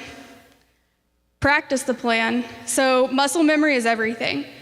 We train for muscle memory in law enforcement, getting involved, because the more we practice, the more in stressful situations, that lizard brain, it's our natural instinct to go into fight mode rather than flight. Get with your education team about a plan. And that doesn't mean that you have to sit down with everybody in the school and figure out what your plan is. But each department, the people that you work with on a daily basis, you should have an idea of what that person's going to do, how they're going to react, what their plan is if something were to happen. Understand your response to stress. So this is knowing ourselves and knowing how we react in a stressful situation. That means you're gonna have to put yourself in a stressful situation. Just like he was talking about, we see how we react with our kids, we see how we react if we get in a car accident. When we train for these things and y'all show up and you role play with us, you get to see how your heart rate goes up. You get to see how you respond when your heart rate's way up here and you haven't thought about, what do I do? Have a good understanding of avoid, deny, defend, what this means to you and how it applies to your classroom. We can talk about it all day long, but it's going to be different for every single one of you because we all have different positions. We're in different situations every day. One class may be different from the other class, so you need to have a plan for what that looks like for every situation that you may be in. Who to call? In an active event, please wait until you are in a safe place to do so. College procedures states that you need to call us first. There's the phone number. If y'all don't have this phone number, please program it into your phone. This is an important phone number. This is how you get a hold of us immediately rather than having to go through main campus. And then please call 911. If you can't get to our phone number quickly and efficiently, just call 911. They're gonna get it to us, they're gonna get with dispatch. It's probably gonna be a quicker response. When you call 911, dispatch will answer the phone and your lizard brain is gonna be active. You're gonna be high on adrenaline, and they're gonna ask you a whole bunch of questions that you probably won't know the answer to unless you've thought of it. So when they call, they're gonna ask you where you're at. So you need to know what building you're in, what room you're in. They're gonna ask you what you know, so what kind of attack, if there's a gun, if there's a knife, how many attackers, if you have that answer, and a description of the attacker. Likely, if you have a description of the attacker, you're not in a safe place to call 911, but if you get this, that's great. The more information you can give to dispatch, the better. It helps us respond exactly to where you're at. Those 3 minutes can turn into 5, 6, 7 minutes if we don't know where we're going. So the better description, the quicker we show up. Most importantly, make sure you're in a safe place when you make the phone call. So what happens when the police get called? We have a saying in law enforcement that the cavalry is coming. When we have an officer go down, everybody in the area is on their way. And the same for events like this. If somebody gets on the radio and says we have an active shooter, every cop in the area is on their way. What to expect when the police show up. I know he's kind of gone over this some, but just a reiteration. It will be loud, and there will be a lot of uniformed and possibly non-uniformed officers with guns. It is likely you will have guns pointed at you when officers give you commands. That is a stressful situation. Obviously, if there's somebody in the building who's been shooting and somebody shows up, if we're in lizard brain, then sometimes our brain doesn't compute that commands, do what you're asked, and just know that we're here to help you. Likely, if there's an ununiformed officer, you're gonna see a badge accompanied with it, and that's absolutely true. If we don't stop the killing, then we can't render aid. If we're stopping and rendering aid to every person, then we have more people that are injured, possibly us that get injured, and then we're useless to everybody. It is your right to defend yourself and third parties. You are not obligated to seek out and eliminate the threat. Just because you're carrying does not mean that we have an expectation for you to run out and seek out the threat. That's our job, that's what we'll do, unless you just have a desire to do so. But like Sergeant Garcia said, I would highly recommend trying to just get out of the building. When the police come, officers will assume someone with a gun is a threat. You must comply with commands and do not shoot at the police. That seems like common sense, but when you're in a heightened state of stress and you see somebody pointing a gun at you, you never know. People get, he talked about the auditory exclusion. We focus in on the thing that is stressing us out, and so sometimes we miss the fine details. The best rule of thumb, if you have a gun, when the police come, is to holster it and keep your hands up. That is probably the best way to keep you safe and keep us safe. So the goals of the police in an active attack event: stop the killing, stop the dying, and evacuate. So just like we talked about, we're gonna stop the killing, and then we're gonna be able to render aid once everything is safe, and then get you out of the building. After the threat is eliminated, medical attention can be given to those in need. Officers will likely ask you questions like, are you hurt? Can you walk? Can you walk? Can you help render aid? And there's probably more questions that they will ask you. These are things to keep in mind when you're preparing for events like this. What is my response gonna be? If I'm hurt, how can I communicate that I'm hurt? Stop the bleed. I'll say it again. It's a fantastic program. It should go hand in hand with this. If you can't stop bleeding while officers are trying to stop the dying, then how are you gonna survive? How are you gonna help people in the same room survive? So just ask yourself, how can I best prepare for these situations? Rescue task force will come in and start evacuating by immediate needs, and only when safe to do so. Rescue task force is combined of EMS, police. What's wrong with you? You may have to tell them 3 or 4 times, but they're gonna try and get you out of the room. They may ask you to help render aid to people, so just be prepared for that.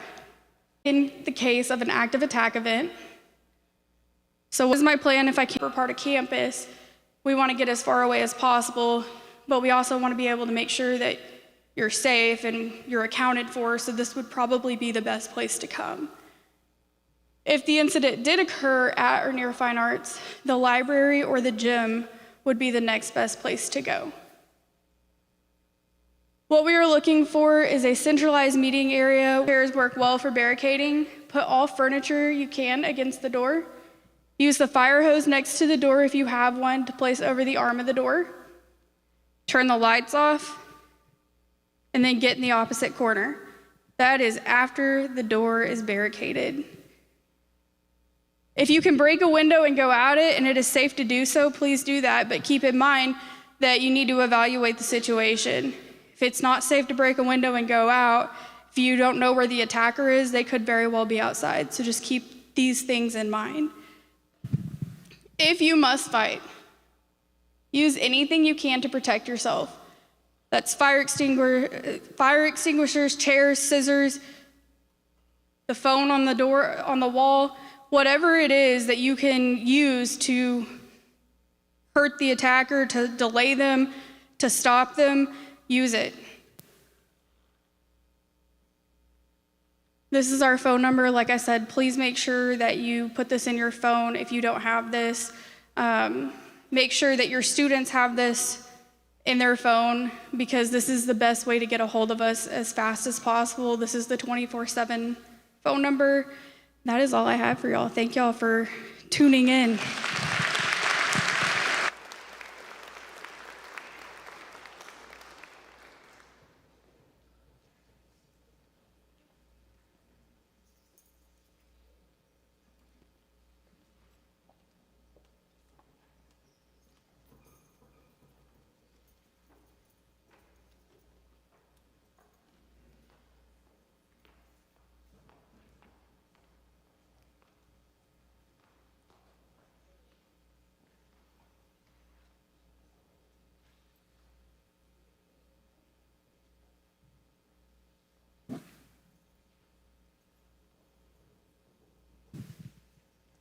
Hi, good morning. Y'all are great. My name is Erin Kalecki, and I work at TASB HR Services. Okay, so normally I give these presentations following, very small children, maybe saying the Pledge of Allegiance or giving student celebrations. So forgive me, my heart rate is beating a little bit faster than it normally is. But so my department at TASB, we do pay studies, pay system design, pay study reviews, pay maintenance for community colleges, for school districts and charter schools all across the state. And I was delighted to get to work with Weatherford College over the last several months doing a pay maintenance project for you. And today I'm going to give you the overview of the study and where we go going forward. So I'll start with our pay study process. So we began several months ago doing data collection. So your college sent us all of your pay data, processes, employee and staff information. And then we also had a kickoff discussion at that time. So during that discussion, we talked about concerns with the current pay system and planned the project going forward. And then from there, we conducted a market pay review. So we gathered market data and matched common jobs from Weatherford College to jobs in other colleges and also outside of education in some cases. And then from there, we built models for improvement. And that involved aligning your pay structures, making some proposals for adjustments to your structures, and then also some recommendations to adjust employee pay. So I'm going to start with our market sources that we used. So when I'm talking about the market this morning, the list on the left is the group of other colleges that we selected as your peer colleges. So some things to point out about this list, you'll notice that there are many that are very similarly sized to you. That was purposeful. But we also selected some colleges that are much bigger than you, and that was purposeful as well. But the idea is we're trying to compare your pay at Weatherford College to other colleges that you might compete with for staff for all positions. And then I also want to point out that we used some other Weatherford area market sources. When we all work in education, we know that there are some jobs that also exist outside of education, so we don't want to ignore the private sector. And I did have two sources that I use. Both are third-party market surveys that we at TASB pay to have access to so that we can use that non-school data in our projects. They are the Economic Research Institute and Comp Analyst.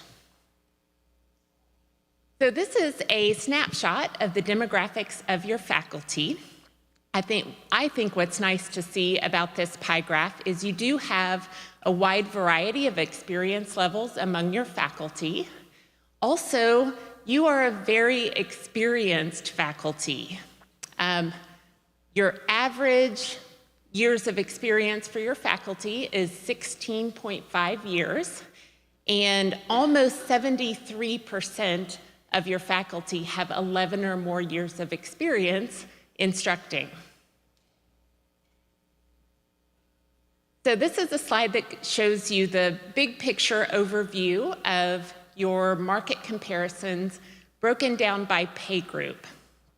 So what I'm sharing with you is 4 different pay groups, how your average employee pay in that pay group compares to the market, which again is that list of colleges that we looked at earlier, as well as some non-school data as well. And then the final column, I'm sharing with you the number of benchmarks that we were able to match for that pay group. So let's start with faculty. That's obviously the biggest group of staff here. And I do want to point out with this faculty market data, it is very important to us that we're comparing apples to apples. And so while I know that you have associate degree, bachelor's degree, master's degree, and doctorate degree faculty here at Weatherford College. What I'm sharing with you is how your master's degree faculty compares to the market. The reason we do that, number one, your master's degree faculty make up 65% of your faculty. And number two, that pay structure is the basis for all your other faculty pay structures. They're all indexed by a percentage of that faculty pay structure. Also important to point out, not all of you just work 9 months. Some of you work longer schedules. So again, it's very important that we're comparing apples to apples so that we can get that true comparison. So this figure is showing you how your master's degree 9-month faculty compare to the market median. And that number is 101%. So you're paying, on average, your 9-month master's degree faculty 1% above that market median. Now, the next pay group is your administration. So this is your staff members who are director levels and above. When compared to that market median, your administration is paid 6% below market. Your professional group, so these are your exempt staff who are more typically individual contributors. It's jobs like accountants, there are many technology jobs here, and also counselors, those types of jobs. So their pay is 12% below the market overall. And then the last pay group is your classified jobs. So these are, of course, your staff that earn their pay by the hour. It's your custodians, cafeteria or food service workers, administrative assistants are included in this group, and their pay is 7% below market overall. So let's talk about recommendations. Where do we go from here? So one of the recommendations that we've made is we've proposed adjustments to your pay structures to align them closer to the market rates. One thing that I noticed that is a little bit unique about Weatherford College is your administration has been able to give pretty regular pay increases, which is wonderful. The pay structures haven't been adjusted. So while your pay is closer aligned to the market in most cases, your structures are lower. So we've proposed to raise the structures and basically align them with your current pay to make them closer to the market. And then together with your administration, we have proposed a phased approach that will improve your pay over time. We have aligned those midpoints for your non-faculty jobs with your current pay practices and aligned your minimum rates. We've made sure that your structures are competitive with starting rates for your classified jobs. And really, your administration, your leadership team has recommended a 5% general pay increase for all of your job groups, which I believe will improve your job, your market position. That is a great pay increase. What that equates to is for those 9-month faculty with a master's degree, that's a $3,400 pay increase for all of those faculty.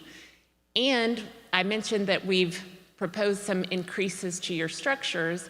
We're proposing a $45,000 starting salary for faculty. There is also, of course, a 5% pay increase for faculty that have an associate, a bachelor, and a doctorate degree.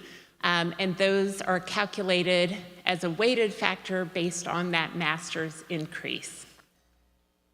Now, for all pay groups, we're recommending that the general pay increase be calculated as a percentage of each employee's pay grade midpoint. So what that means is everybody that's placed in the same pay grade receives the same dollar amount increase. Now, this is sharing the improvement that we're proposing for your faculty hiring structure. So you can see your 2022-23 master's faculty hiring structure on the left and the proposal on the right. This is possible with a 5% pay increase and also some adjustments that I'm going to talk about in a minute.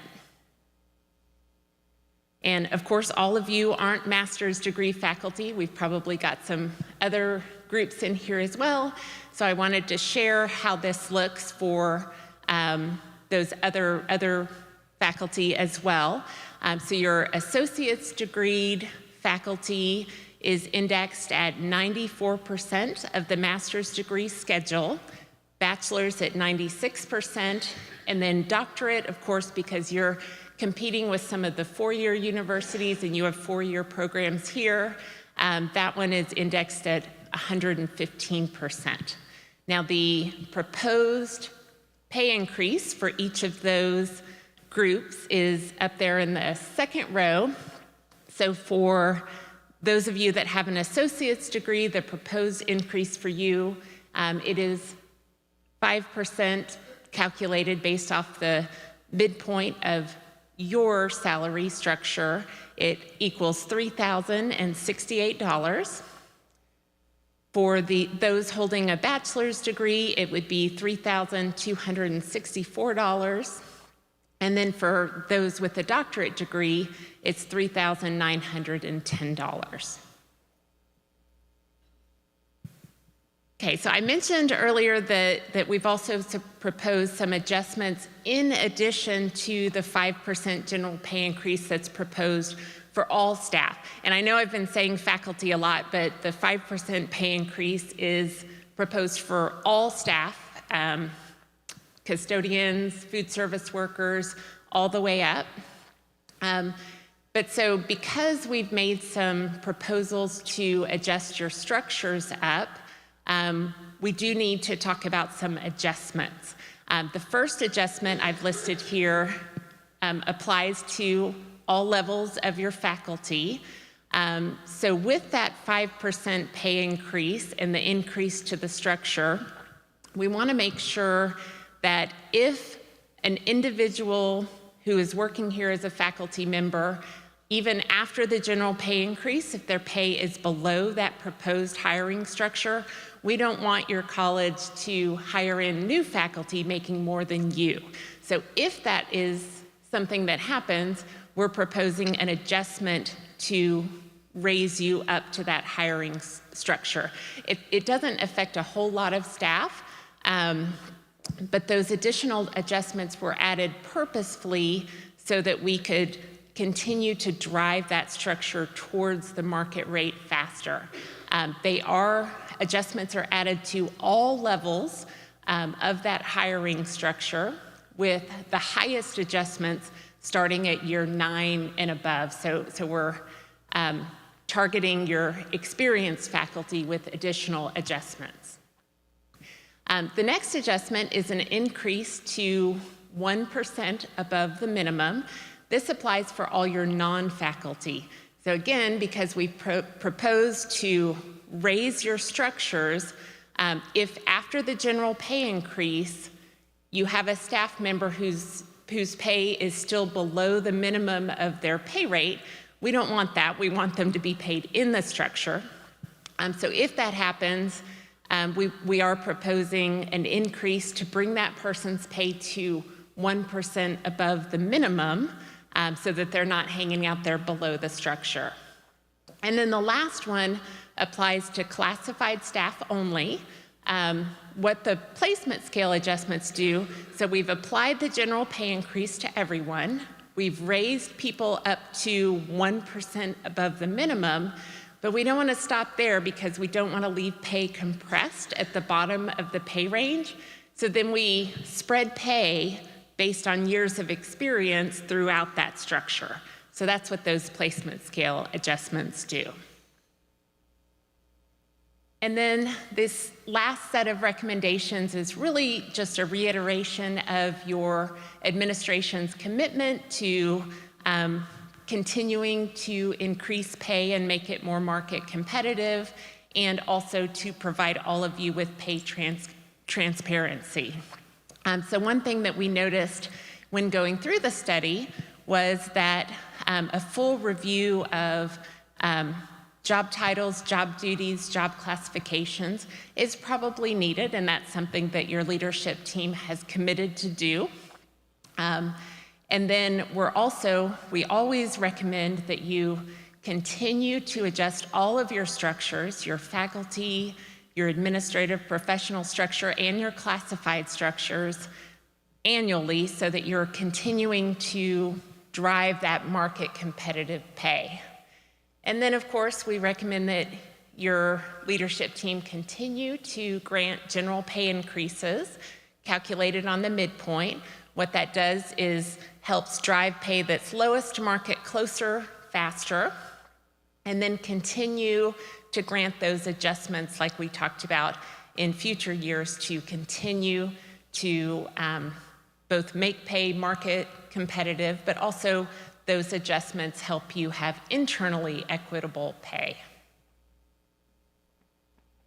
And that's it for my presentation. You guys have been great. On a personal note, I just sent 2 kids, my whole family, off to college. I'm a brand new empty nester, and I'm wishing all of you a fantastic school year. And thank you so much for your service to students.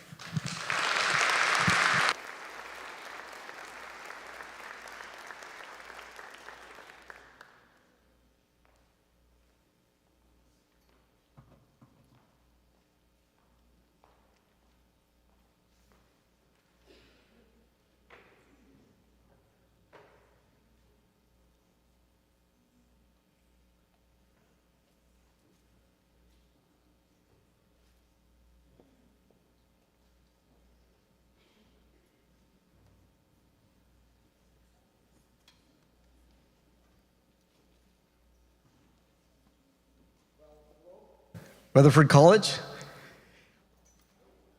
We're one of the last presentations this morning. I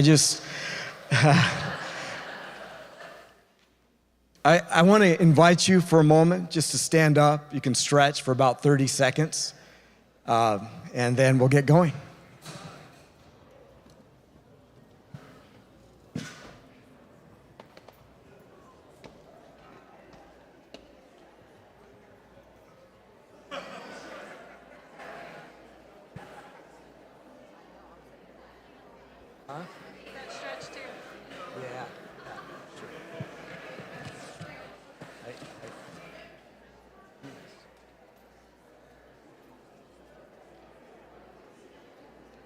Yeah, I think.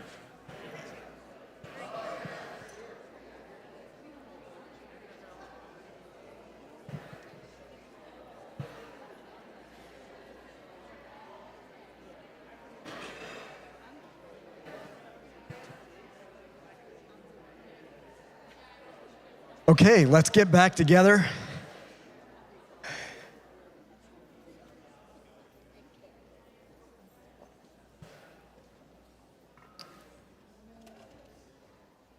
Thank you for your attention this morning. We've heard some great topics, insightful topics, and we want to be one of the last presentations this morning. I'm going to welcome you. I'm going to welcome those who are watching on the live stream. There are people across campus who are holding down the fort in various offices, so we appreciate them so that we can be here together this morning. My name is Philip Matthew. I direct the bachelor's degree in organizational leadership, and I have a co-presenter, a special guest this morning, and that is Carrie Price. I'm going to introduce her in a moment. But as we get started, I just want to thank a few people. I want to thank Dr. Ibe.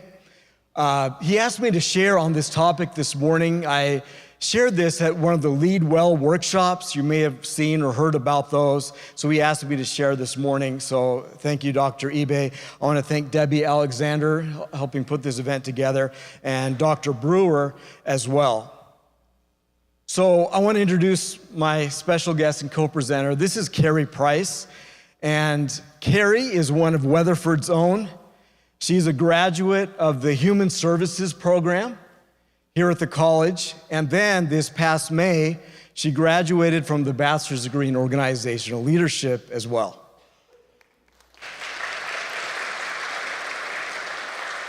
So we're very proud of her. She's an academic all-star as well, one of the best in the class. She was part of that inaugural cohort. And I put out a request earlier this summer to the cohort, and I asked, does anyone want to help present with me? And I thought this was going to be a small workshop. And so Carrie volunteered, and she said yes. And so here she is today. So we met to plan this presentation. Then a few days ago, about 1:42 in the morning, she emails me with an outline. So her work ethic is something that I really appreciate. She put a lot of work into this, and I know that you're going to enjoy hearing from her. So we want to take a few moments this morning and speak with you about managing conflict. Now, this is a complex topic that has many layers to it. We only have about 30 minutes, so we're going to keep it simple, and we're going to talk about just one aspect of managing conflict. So conflict is all around us, whether it's the global level, the organizational level, at the personal level, within our families. And it's on people's minds right now as we see the popularity of the film Oppenheimer, reminding us of conflict, along with the film Barbie. And they even have a name for that, right? Barbenheimer, I think it's called. So, but if you're in a formal leadership role, and I know I'm speaking to people like that this morning, or you're going to be in a formal leadership role, whether you're a supervisor, you're a director, a faculty, a dean, an administrator, few challenges will test or measure the quality of your leadership than how you handle conflict. Because at that point, when you're across the room from that person, across the table from that person, they're really not going to care what initials you have before your first name or how many initials you have after your last name. It's going to come down to how well you can think clearly, as we heard this morning in that excellent presentation, how well you can think clearly and your behavior during those critical moments of stress. So our goal this morning is to share with you just one tool among many. There's many tools, but one tool to help you manage conflict and to help you prepare for the next time that you're going to face a conflict situation. Conflict is inevitable. It's a part of life. It's a part of organizational life. So let's start by looking at a few images. Now, you may have seen some of these before, but I'd ask you to silently just look at these images and think for a moment. So just silently ask yourself what you see. Okay, let's take a quick poll. How many of you see a vase? Okay, how many of you see a face? Now, this next one is about a 100-year-old optical illusion. And we see two images perhaps in this slide. How many of you see a duck? Okay, how many of us see the rabbit? Now, this next picture, this is a picture I took up in Seattle when I was there a few years ago. No, I'm just kidding. I didn't take this picture. But it does look like something from the Puget Sound. But what do you see in that image? How many of you see a couple looking at the lake, at the water? Okay, what else do you see? How many of you see a baby?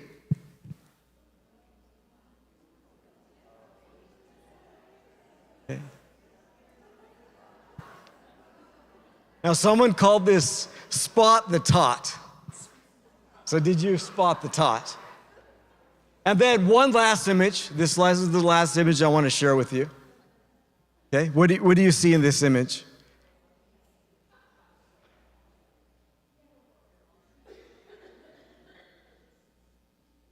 See a picture of the world? Map? How many of you saw that? Now this one is an illusion. I'm just messing with you. But never forget, the world is a cat playing with Australia. Okay. So as we'll discover this morning, just like these images, when we're faced with a conflict, and just as we heard this morning about the brain and how our brains function, oftentimes when we're faced with a conflict, our brains, our minds are quick to jump to a particular way of seeing things, a particular way of seeing things out of habit. I like to call that our habit self, our automatic reactions. And so this morning, what I would challenge you to do in the tool that we're going to share with you this morning is challenge yourself when you're in that conflict situation, instead of reacting, take time to respond. And the tool that we want to share with you this morning is about how to diagnose a conflict, to help you see things more clearly as they actually are. Now, this tool that we're going to share with you this morning comes from the work of Amy Gallo. She's a conflict management expert associated with the Harvard Business School, and she wrote an excellent book titled The HBR Guide to Dealing with Conflict. And I love the subtitle, Assess the Situation, Manage Your Emotions, and Move On. And so in this book, she shares many things, but what I really like is she shares a helpful framework for managing a conflict.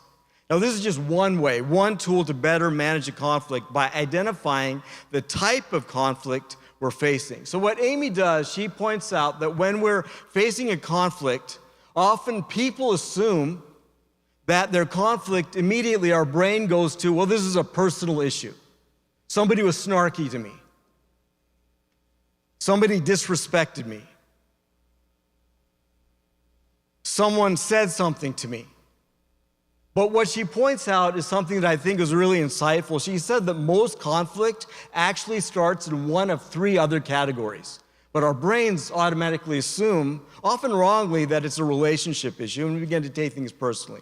She says there are actually 4 types of conflict. There's a relationship, there's task, there's process, and there's status. Now, sometimes in reality, these things will overlap, but for the sake of understanding the tool this morning, we'll briefly look at each one. And we'll see that often conflict starts at one type, but then it ends up bleeding into or expanding into another. For example, we might mistake a conflict as a relationship issue when it actually stems from another root cause. So knowing this framework will help you manage the conflict, but also to manage your emotional reaction. Because once you can deflate the emotion and see things a little more objectively, then you can move to a response rather than a reaction to help solve the problem. So I'm going to turn over to Carrie, and she is going to talk about the first of these 4 types. Thank you. The first of these types that was mentioned was the relationship, the personal relationships that we have with others. And we'll dive a little bit into that. And this is what we tend to assume is happening when we get into a conflict, a clash of personalities, to say. This is when we're in a meeting or we're with someone and perhaps they make a comment that we take personal. Maybe they're talking over you during the meeting. Maybe you feel like you're getting overlooked. Maybe raising your voice with a colleague or having a colleague raise their voice with you. They can trigger the feelings that we're being disrespected, right? On the other end, for them, they may feel like that we're disrespecting them. At this crucial point, it's important to remember that although the conflict may feel personal, it may be a part of what's going on, but really the conflict perhaps starts in one of the other places, the process, the task, or the status. So the second type of conflict that she talks about is task conflict. Now, this is what happens when you disagree over what is to be done. So task conflict in the workplace often revolves around different goals or the outcomes of a project.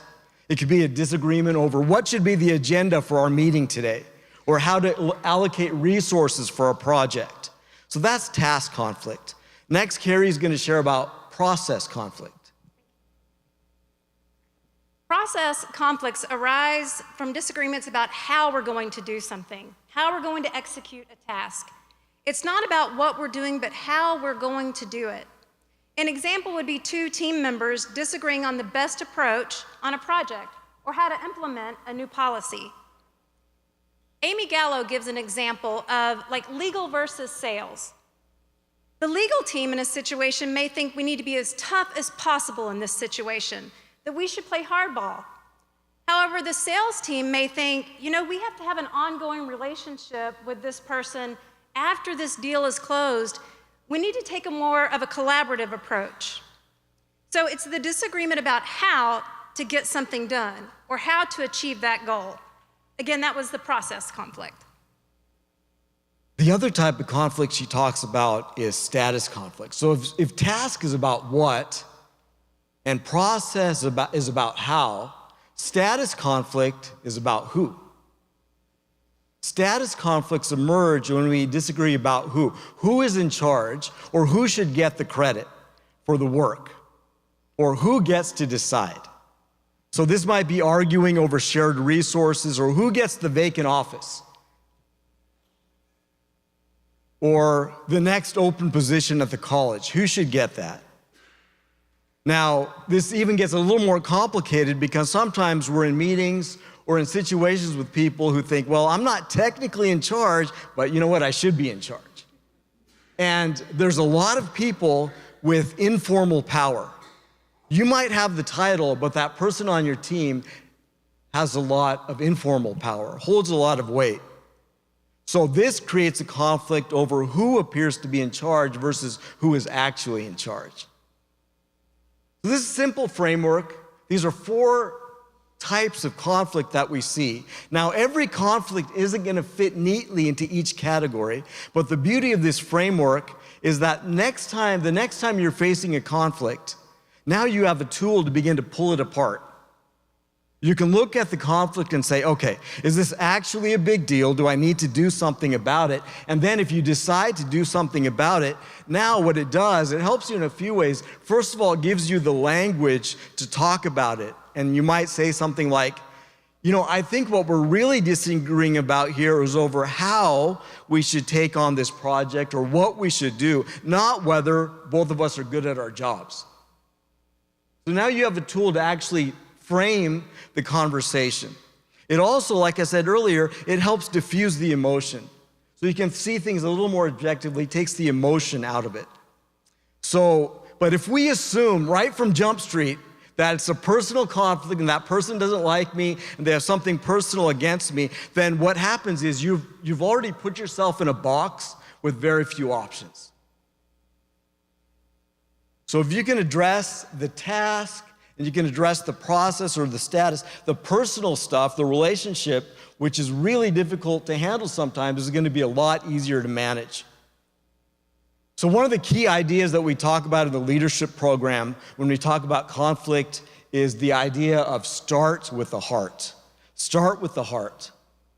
Start with yourself. Pull apart the conflict, because the place to manage conflict is not with that other person. That's not the first step. The first step is with and within yourself. It's with and within yourself. And so as we saw in those earlier slides with the optical illusions, we have an automatic nature to our patterns of seeing and thinking, how we see the world, how we think.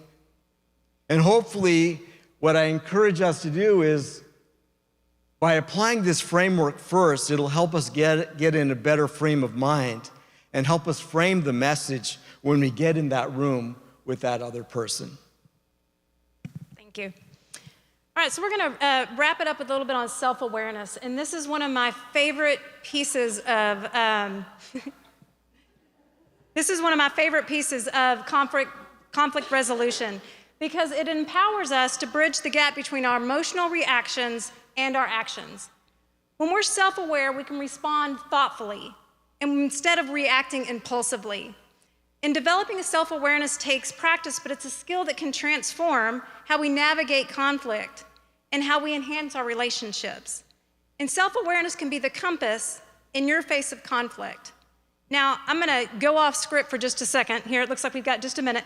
But I'm gonna tell you this about self-awareness. You know, I spent most of my life, either in my personal life or working life, waiting for someone else to be different in a situation. And it wasn't until I discovered that the real change in a relationship and in conflict was within myself, is that it gave me the power for positive change. Because I can't expect other people to do it. This self-awareness, when we know truths about ourselves, when we're in conflict, when we get into fear, or we think someone's out to get us, or that we deserve the thing that we think we deserve, if we know that our immediate response is that knee-jerk reaction, that thing to defend ourselves, we then have the opportunity to correct it and make the things that we need to diffuse the situation, even for ourselves. So I would suggest that the self-awareness, let it begin there, because once we have that self-awareness and we can calm ourselves down in that emotional situation, only then are we able to then look at these 4 pieces, right? Once we diffuse it and we know those things about ourselves, like, oh wait, this is what I always think. I always think somebody's trying to take this job, or I always think that somebody believes they have a better idea. Then that just pushes it aside. We know enough about ourselves to then start relating to the other person. And then we can see, you know, backtracking on those. You know, I tried to wrap this presentation around, like, put those 4 into things that I could remember. You know, it talked about the personal relationships, you know, the task, or the process, the task, and the status. And I was like, how can I remember this? Because that sure is a lot of words to try to fit in my pocket and take to work with me every day. So what I had discovered last night was, you know, the thing that I can fit in my pocket that helps wrap this little piece up is when I'm faced with conflict, I have to ask myself, is this between me and you, the what, the how, or the who? So I appreciate you guys as a part of gratitude that we want to express. You know, conflict resolution begins with self-awareness, and it's an ongoing journey. I would encourage you to keep practicing these concepts and in your intentions, and you'll find that navigating conflicts with greater understanding and effectiveness becomes easier and easier each time. Thank you, Dr. Matthews, and thank you for the opportunity to present. Welcome. So, thank you, Carrie. Please encourage her after the meeting today and tell her what a good job she did.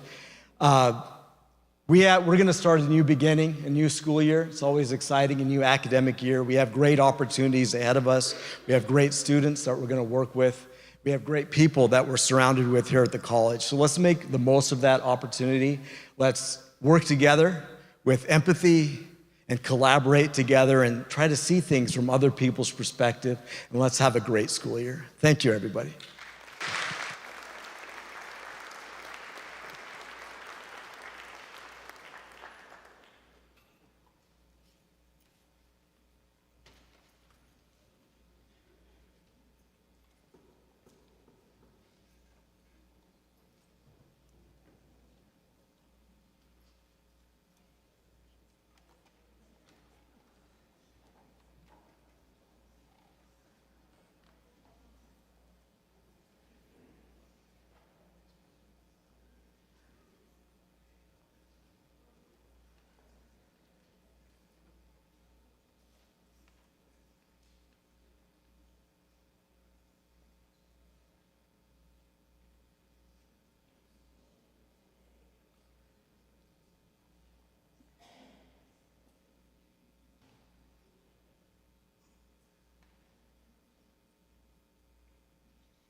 Find it. So I came to talk to you for a few minutes about Phi Theta Kappa. I am the advisor on campus along with Susie Jerry, and Lauren Tidwell helped me before. So what I want to talk to you about is trying to let students know what Phi Theta Kappa is. It has approximately $90 million worth of scholarships available for students. So it's for students here, but it's also for students that transfer to four-year colleges. So there's a lot of money that can help students progress in their education. We also offer leadership and service training online.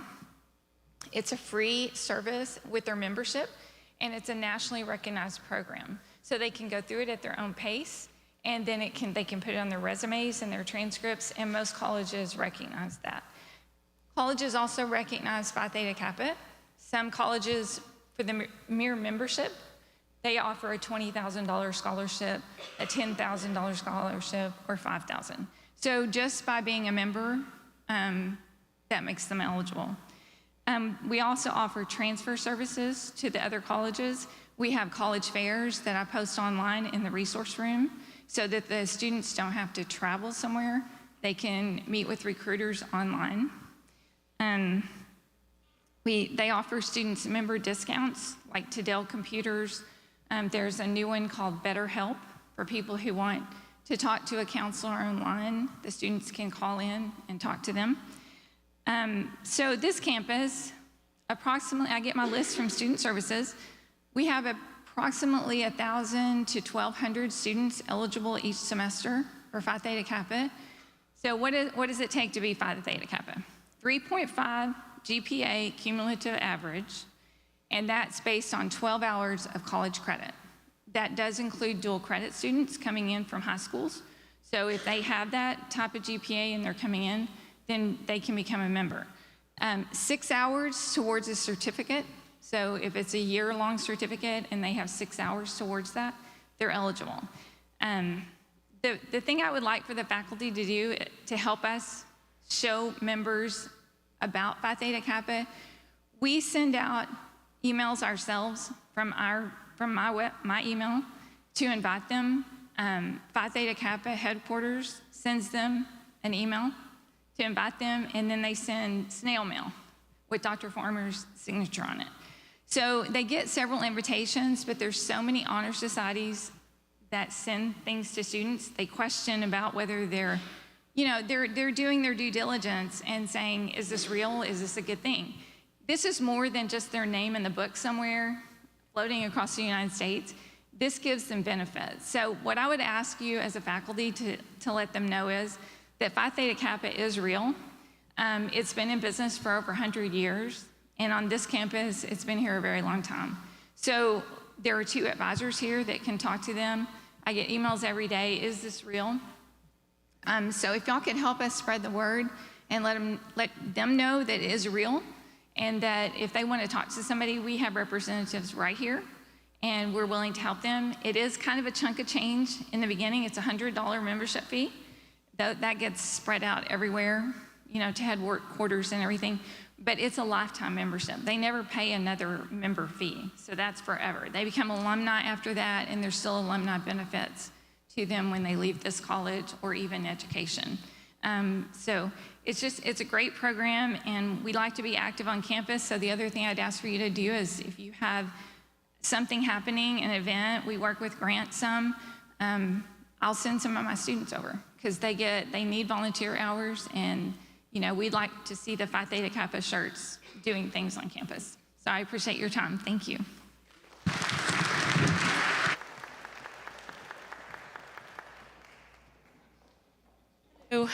How are y'all?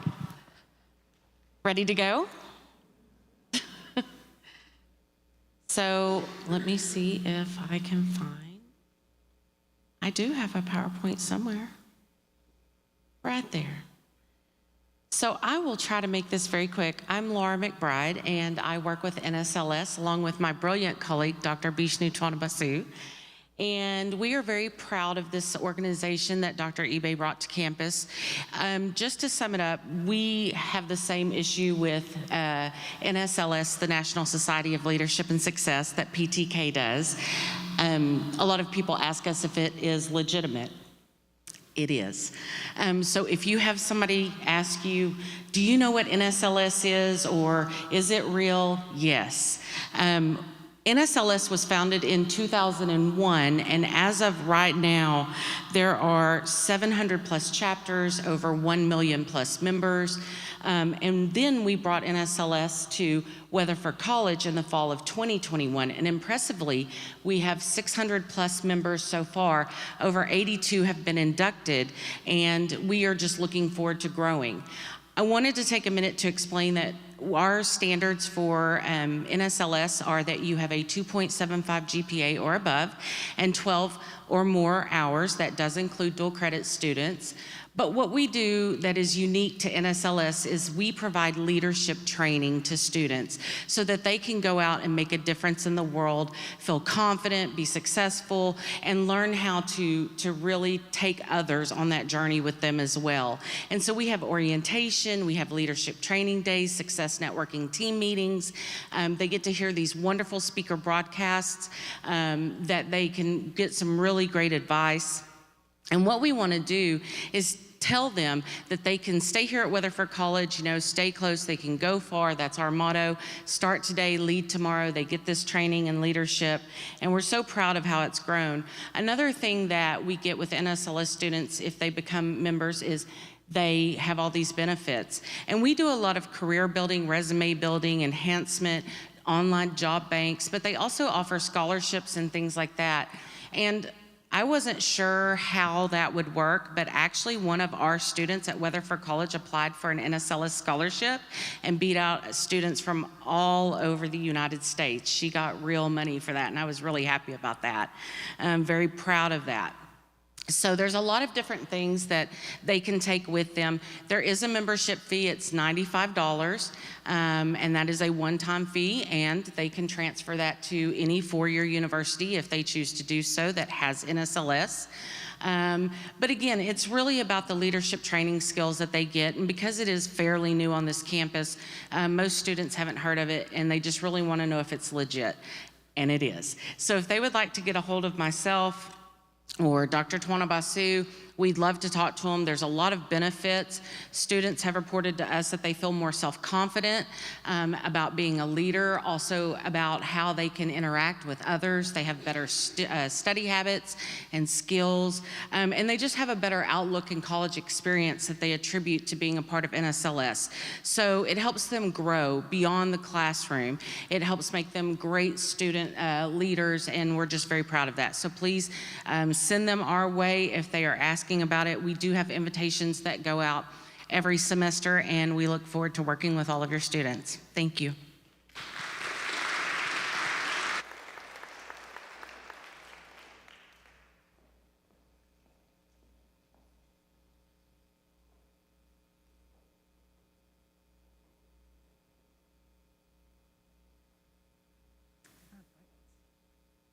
Hi, everyone. I get to be the last speaker today. Yay. So I narrowed this down to just one slide for us in acknowledging that fact. I'm Christy Cook. If I haven't had the chance to meet you, I teach English here at Weatherford College, and I am very honored to be able to take over the honors program here. Michelle Burt has left to go to another institution, and I'm very grateful to have the chance to step into those shoes. She's done such an amazing job. If you're sitting in the audience right now a little bit confused among the three programs that have just talked, me being the third, I just want you to know that everyone else is too. We all get each other's emails all the time. We are three different organizations. The honors program isn't an organization, it's a program. It's a 2-year program. And so I wanted to talk to you today briefly about what we do and ask for your help, as my other colleagues have done, because we really want to recruit students to our 2-year program. It's best if we can get them as soon as possible, and then they get to graduate with that honors certificate. There's an amazing honors committee that I have the chance to work with. They're doing such great work, and we want more visibility as well. We offer 4 classes this fall.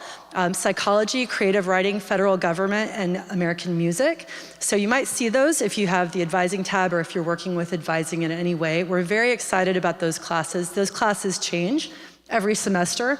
The honors classes are smaller. They offer the opportunity for more in-depth, kind of very, very student-focused, kind of student-directed creative thinking and inquiry. And we're having a major focus on undergraduate research with the honors program.